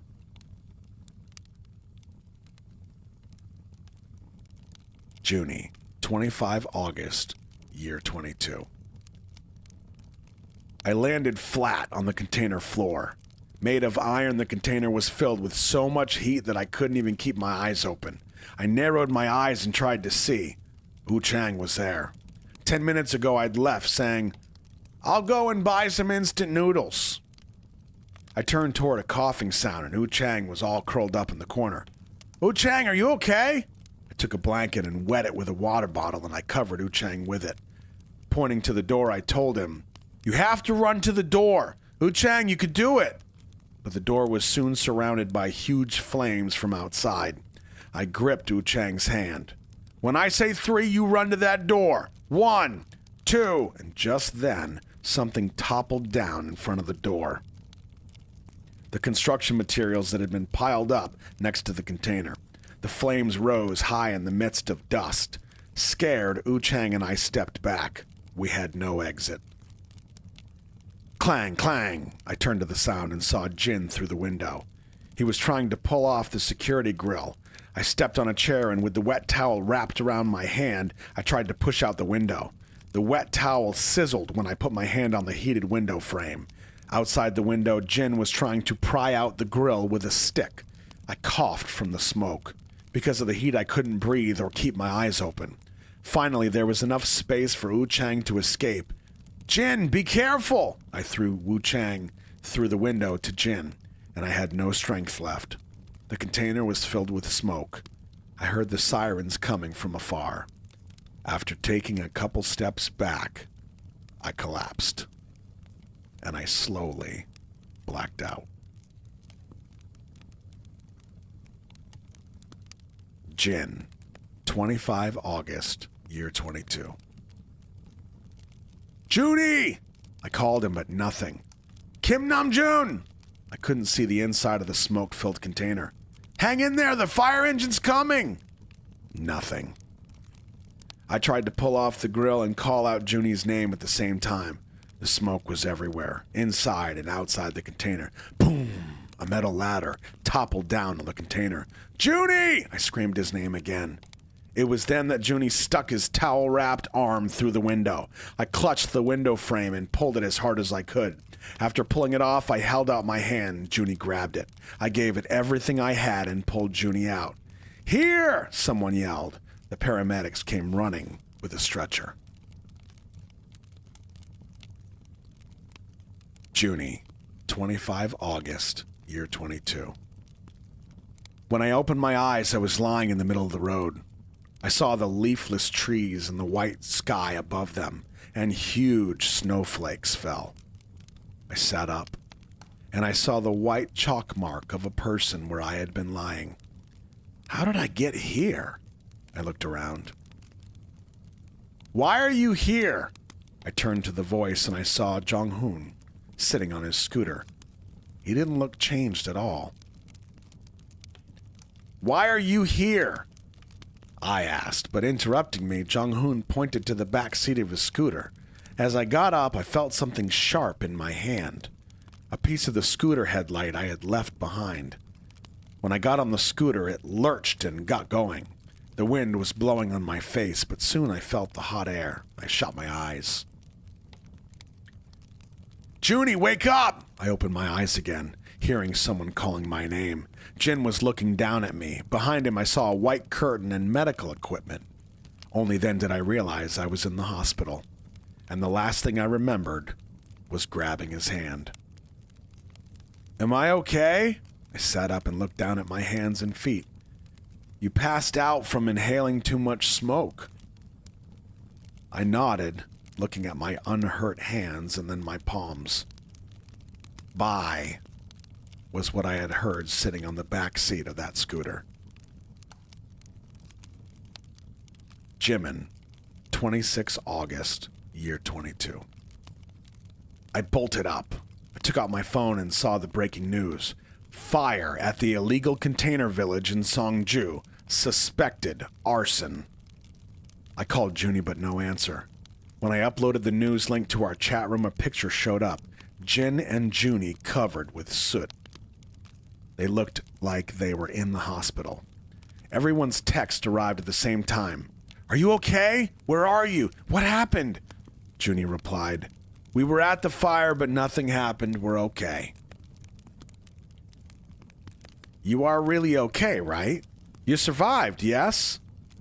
And today's text, Junie replied, "You didn't forget already, did you? We said we shouldn't die, remember?"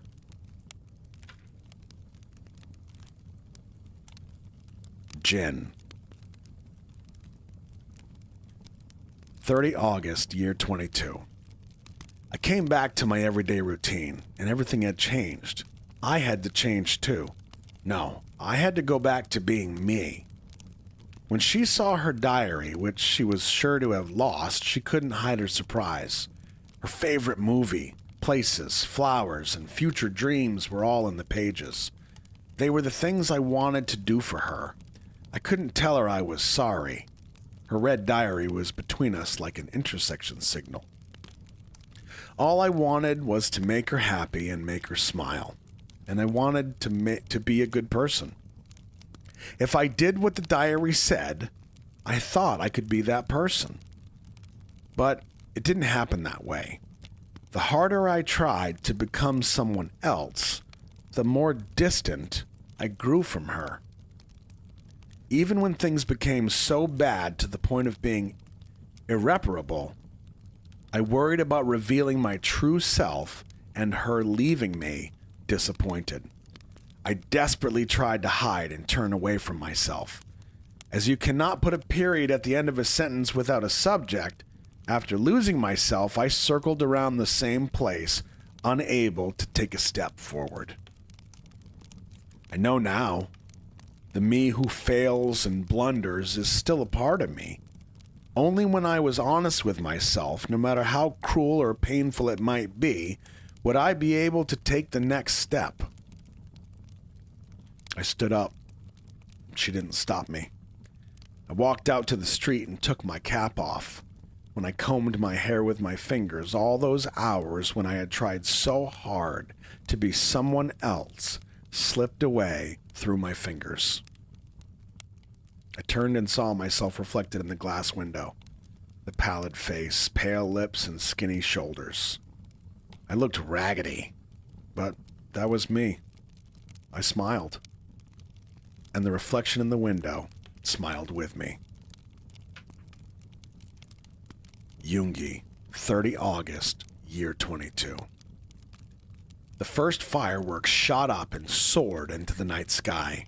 The people crowded by the stream all went ooh and ah. It was the annual fireworks festival held by Yangji Stream at the end of the year. We all lay down at the edge of the grassy plaza, staring up at the sky. The second and third fireworks flew up into the sky, and no one said a word. We watched the fireworks lighting up the sky and falling limply down back to the stream. We still had so many problems ahead of us. We all respected Jin's courage, but that did not solve all his problems. It might have made things more complicated for him, and it was the same for Tae, Jimin, and Hobie. We still struggled with the problems from last year, and we might come together here next year with the same problems without any means to solve them. The fireworks lit up the sky again, sounding like they would split the sky in half. They exploded in the night sky and dissipated. Some exploded in blue and green like a veil, and some lit up like cherry blossoms. The lights, which were small and not too much to look at, soared and lit up the sky as they disappeared in their own flames. They were all different and different colors, and they were all beautiful. Fireworks are beautiful because they are so ephemeral. They're precious because they're evanescent. And because they're evanescent, we have to remember them. We knew everything would one day disappear, but we were all gathered under the fireworks. When we are together, a moment is transformed into eternity. I decided to believe that something is left behind even after all the fireworks are gone. And for now, just believing that was enough. I turned and looked at my friends. When Hobie saw me, he grinned. Jimin looked up, took a sip from his drink, and handed it to us. Junie took it and finished it. Classic greedy Junie. Got any beer? Hearing Jin, I gave him a beer. Hey, Tae! Tae intercepted that beer. And when it went down the wrong pipe, it came spewing back out of his mouth, and it made everyone stand up.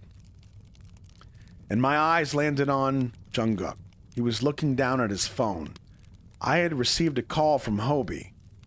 When he said he was worried about Jungkook, I told him I'd look into him. I hadn't noticed it until then because of all the stuff going on with Jin. That JK had not dropped by my workroom or called me ever since he got out of the hospital. Jungkook, 30 August, year 22. Jungkook! Yoongi called me, so I looked up. His face was saying, "What are you doing instead of enjoying the fireworks?" So I looked up at the night sky.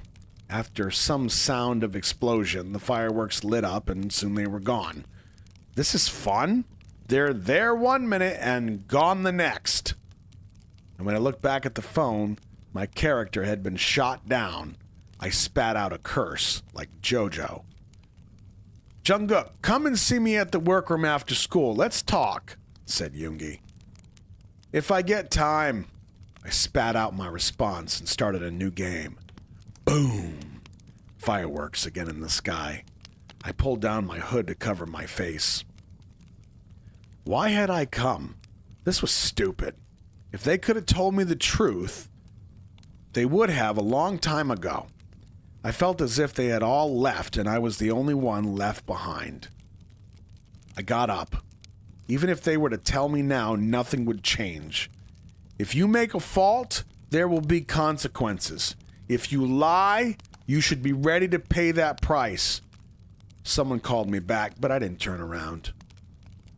I pressed the phone screen really fast. The guns went off, killing 2 or 3 enemies. I took 2 more steps. I saw more enemies. They had black bandanas and masks, but I knew. An evil intention cannot be camouflaged. A lie spoken with a pretty face still cannot be forgiven. I fired my gun. There were 6 dead bodies rolling by my feet.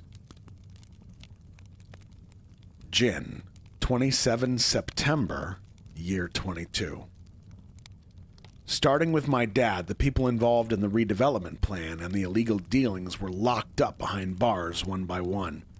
My dad refused any visitation.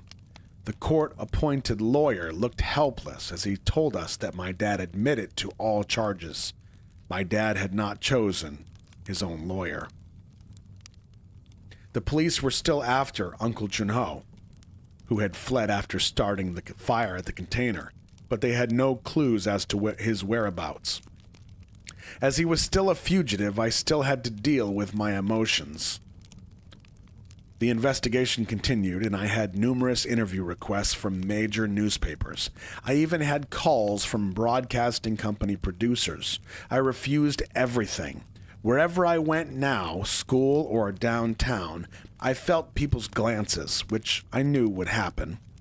I wanted to return everything to its place, but now I felt as if I had arrived somewhere far away. Was this what I wanted? If I were to go back, would I make the same choice? If I didn't jump in to save Junie or ask Tay for help or act so coldly toward Hobie, then this would not have happened? I shook my head almost out of habit, not in denial. It meant I had no way of knowing now. If I had made a different decision, the future would have changed.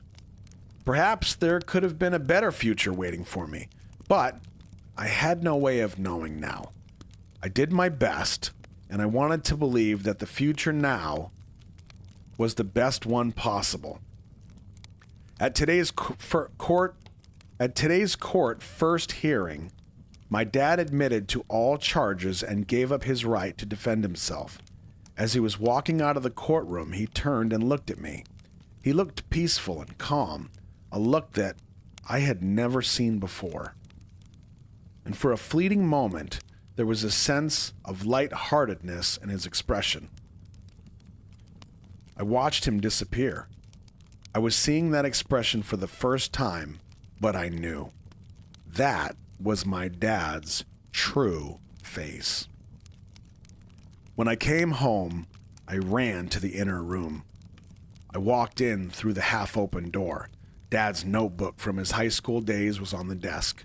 And on the last page, he had written, "I found the map of my soul. Everything ends here and now."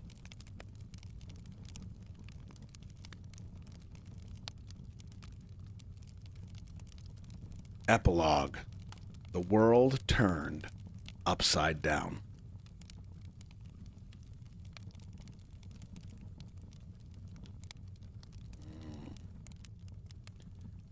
Jungkook. Date unknown. I opened my eyes. It was dark everywhere, as if I was floating in an empty space with everything gone. My fingertips felt strange, so I looked at them. Something sticky and slippery dripped from my fingertips. I peered into where it had fallen. Nothing. Just darkness. Where am I? What's going on? I asked myself, but instead of an answer, laughter escaped my lips. The chuckling sound hovered around me like the sticky mass of liquid. The left upper space slowly became bright. I tried turning my head, but I really couldn't move my body. I didn't feel uncomfortable. It didn't hurt anywhere or feel tiring. I just couldn't move well, as if I was floating in sticky air. The faint lights became stronger as they came at me, and in one moment, they got to my fingertips. Pain flooded over me. I felt burned or frozen, as if I had been burned by scorching ice. There were more rays of light coming down around me. It became too bright. I curled up. I tightened my legs and arms. I struggled to step back. I tried to run away.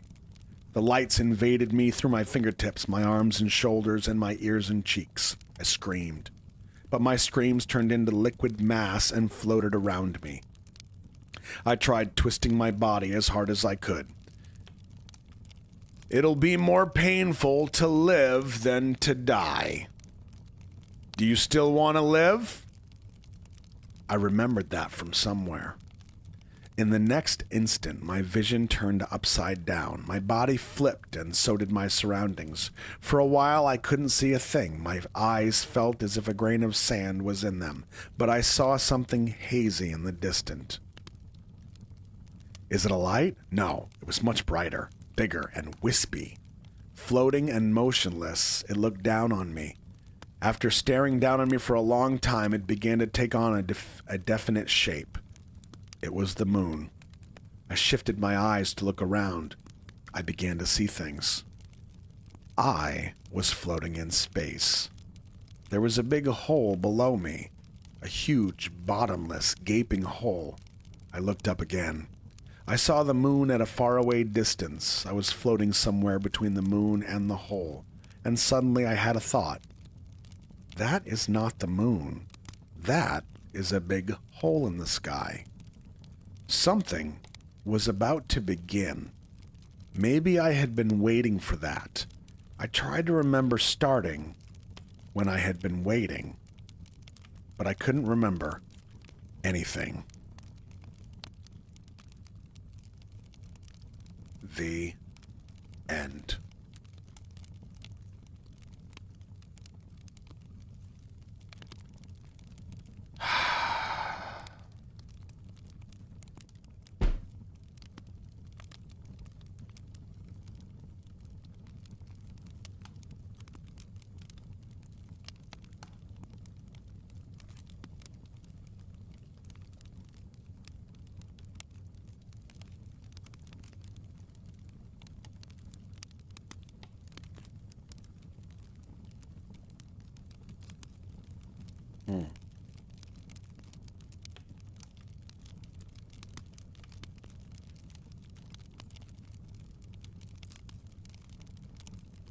Interesting.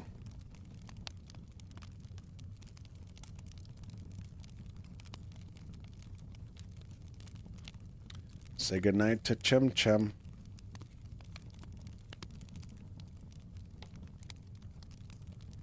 There we go.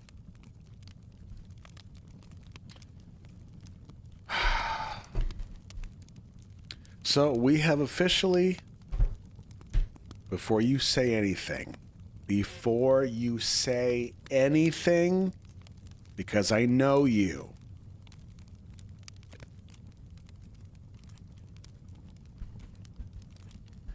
we have watched all of the BU music videos. We have not watched any guides. We have read book 1 of the notes. We have read book 2 of the notes. Everybody say thank you to JoJo for us not reading the webtoon first, which I was hell-bent on doing because I was not about to sit here for 15 hours and read out loud to you. That is 100% true. But JoJo said, if you read the books first, out loud to us and then read the webtoon, I will say in live chat that I emotion you. And I said, that's worth it to me. So here we are. We have read book 1 and book 2, and now we have the webtoon left to go, which my understanding is, okay, she didn't say that. I made that part up. I have the webtoon, DS, thank you very much.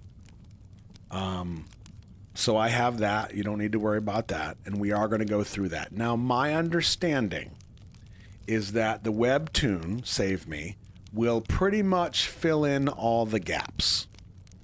Okay? And yes, that does have to go to Twitch.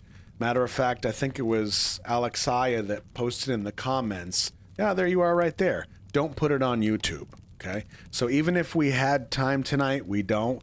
But even if we did, we're not going to do it on YouTube. It's going to be on Twitch, and then it will be posted straight to Patreon because we are extremely close to the big 100 goal.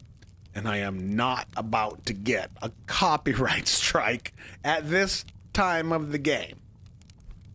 It says fill in all the gaps. Yeah, we'll see.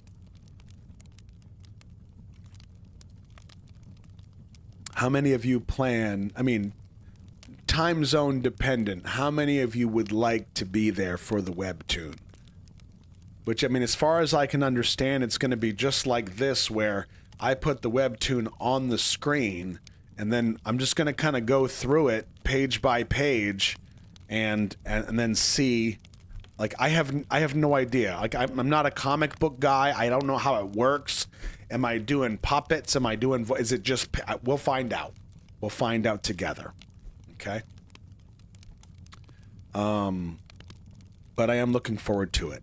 And then after that, after we finish with the webtoon, which I can't imagine is going to take very long, like literally one live stream, I think, and then we're done. Then I look forward to giving you my final thoughts. Because as a lot of you know, I gave you my final thoughts at the end of watching all the videos.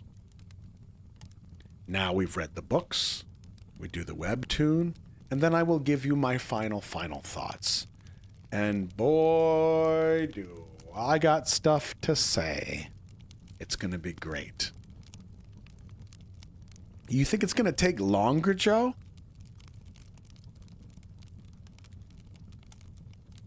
I can't imagine. I mean, is it a lot of reading? It's pictures. I mean, isn't it a pop-up? How would that work? It's on a monitor. Am I taking notes? Pfft.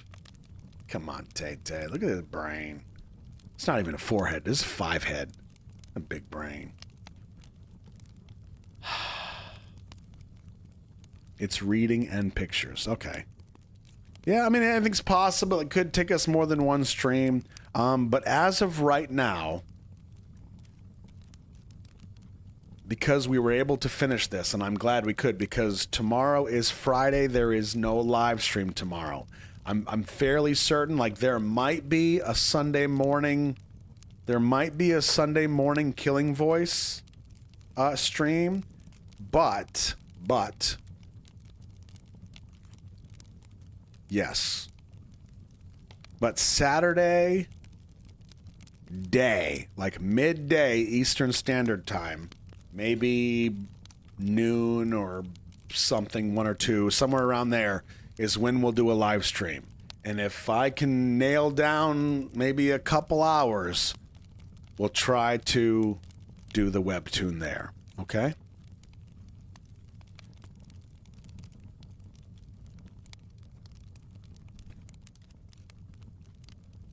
You think I should read official BU5 graphic storybook? I haven't even heard of that. What's that?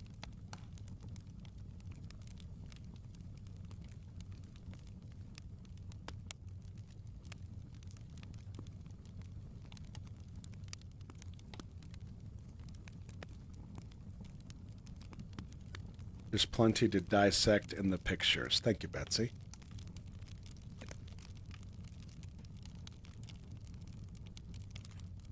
Oh, those the ones that you sent in the Discord? Okay, yeah, I do remember those. They're official? Are you sure about that? I'm gonna take a look at them. I do have them. I'll take a look at them, and we'll go from there. But here's the thing, though. Okay, I'm gonna throw this at you too.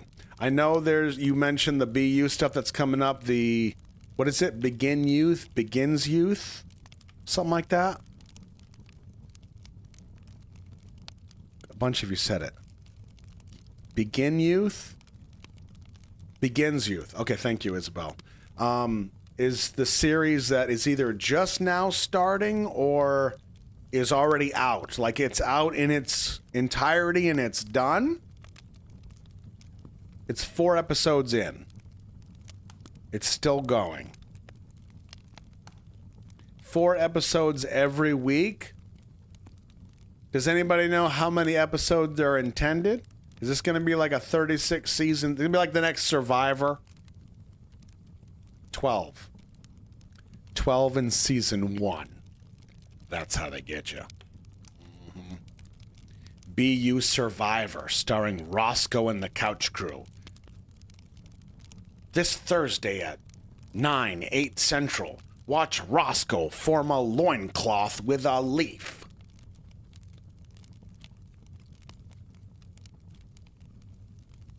Okay.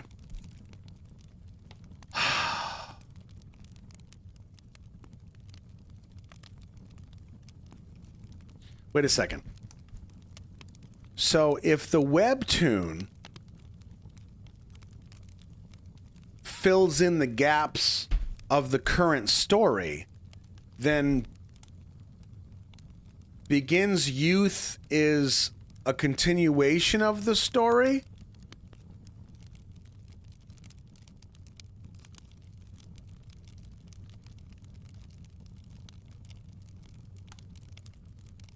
Not really. How does it relate to the current BU? It's a retelling. The show is based on the webtoon and books. Same characters. It's live action series about the BU.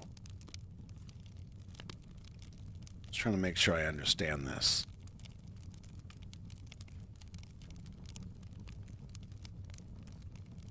Okay. So I'm going to tell you where I'm at right now. Not to say this can't change, because really there's only 80 of you in here. It's not like you're going to beat me up. I could take at least 84 of you down. Here's where I'm at now. We got through, and it took me a while because life. We went through all the videos, and I broke them down and interpreted them. Careful. I interpreted them to the best of my ability with just the videos. I made my own theories, okay? Through all those videos, I gave you my final thoughts on just the videos. We read book 1 out loud. We read book 2 out loud together. We're going to do the webtoon. We're going to go through all that. And at that point, I got to say, for me, the BU is it. I think that's going to be it. I think, okay? I say that because at one point I had talked about potentially reading Demian. I don't know if that's going to happen. Yeah, I don't know if that's going to happen. I think some of you think you want that, and I don't even know if I want that. That is the truth. Because here's the thing. When you watch the BU videos and Junie says his little piece, right?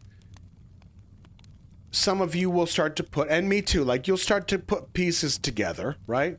I'm sure I'd enjoy it. I just don't know if I want to read more of that online out loud. That's kind of where I'm at. I think it would be something for me to climb into bed with and sprinkle through and enjoy. But reading it out loud is a different story. That's the truth. And that's why I have a bunch of like fun books, Goosebumps, and, you know, Boop Club stuff that we can do after the lives, which is fun. It's easy. It's, you know, it's easy. This shit is heavy, bro. It is heavy. I mean, whew, some of these, that one with the boy and the eyes and that almost got me. That almost got me. I had to kind of reel it in on that one. But But the BU has been a couple years for me. Now, I know some of you are like, that's child's play. It took us 34 years to get all the pieces of the BU together, and we all sat around in the snow uphill both ways, and we put the pieces together. Yeah, I know.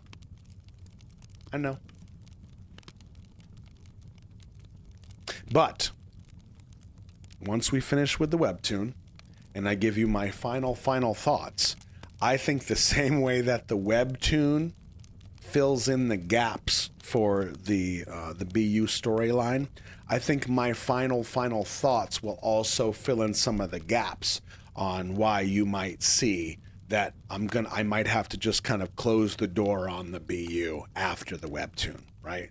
So the graphic novels, other stuff that might, like, I don't want to get into Carl Jung philosophy or psychology because it's too much, right? And then the show is coming up. Like, it's a lot, man. It's a lot. And I know you get it. I'm just telling you the truth. I'm just being open with you. That's all. Because we still have a lot to do, right? We still have, like, movie nights coming. We got snack times coming. All kinds of good stuff. We got Boop Club. Yo, I got so many books coming. I got 17 Choose Your Own Adventures. You're 0 for 2 so far. Hell, you're 0 for 3 because you even lost the last one we tried twice. I got some other stuff coming, some surprising stuff. So don't forget, when you see the boop and you get the boop, just, if you ain't got nowhere to be, just hang out for a few minutes. We'll let the majority just wander off and go do stuff, go outside, whatever. And then once they're all gone, we'll just do a little something for fun. That's one of my favorites. I do love that. I do. Boop Club might be one of my favorite things. That is so ironically true. It's so ironically true. Because we have pure chaos in the live streams. Pure chaos. And then all of a sudden, like, boop, and then everybody leaves. And then we just continue a different kind of chaos. It's so fun. Yeah. So, anyway, I know it's not for everybody. It's a little goofy, but I love it. And I love hanging out with you guys, and you guys are fun. You're a fun bunch. You're fun to read. You make me laugh. I try to make you laugh. Sometimes it works, sometimes it doesn't.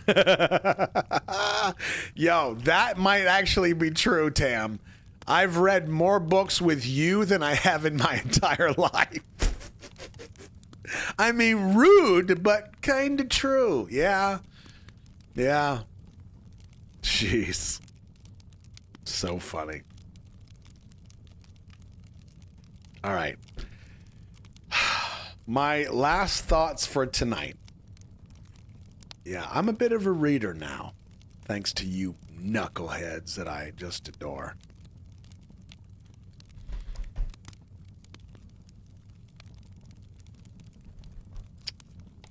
First, I will say in all seriousness, JoJo, as much as I shook my head and grit my teeth at my phone when you were telling me, in all caps, I'm putting my foot down. You have to do the books before the webtoon. And I said, okay. As much as I did not want to do that, I'm glad that I listened to you. But more importantly, I'm glad that you put your foot down, because that was the right answer. And I appreciate that. And I think everybody here will agree. So JoJo, you did good, buddy, and I appreciate you. To everybody else, you showed up when you could. You hung out, you listened. I hope you enjoyed. It's a dark story, and it is complex as all hell. But We all kind of jumped on the couch. We put on our blankets. We sat by the fire and just kind of experienced it all together, which is kind of the point of this. But no spoilers. We'll get there after the webtoon. Until next time, I'm Roscoe. I'm your BU buddy. Look out for each other. We still have a long journey ahead of us. Boop Club.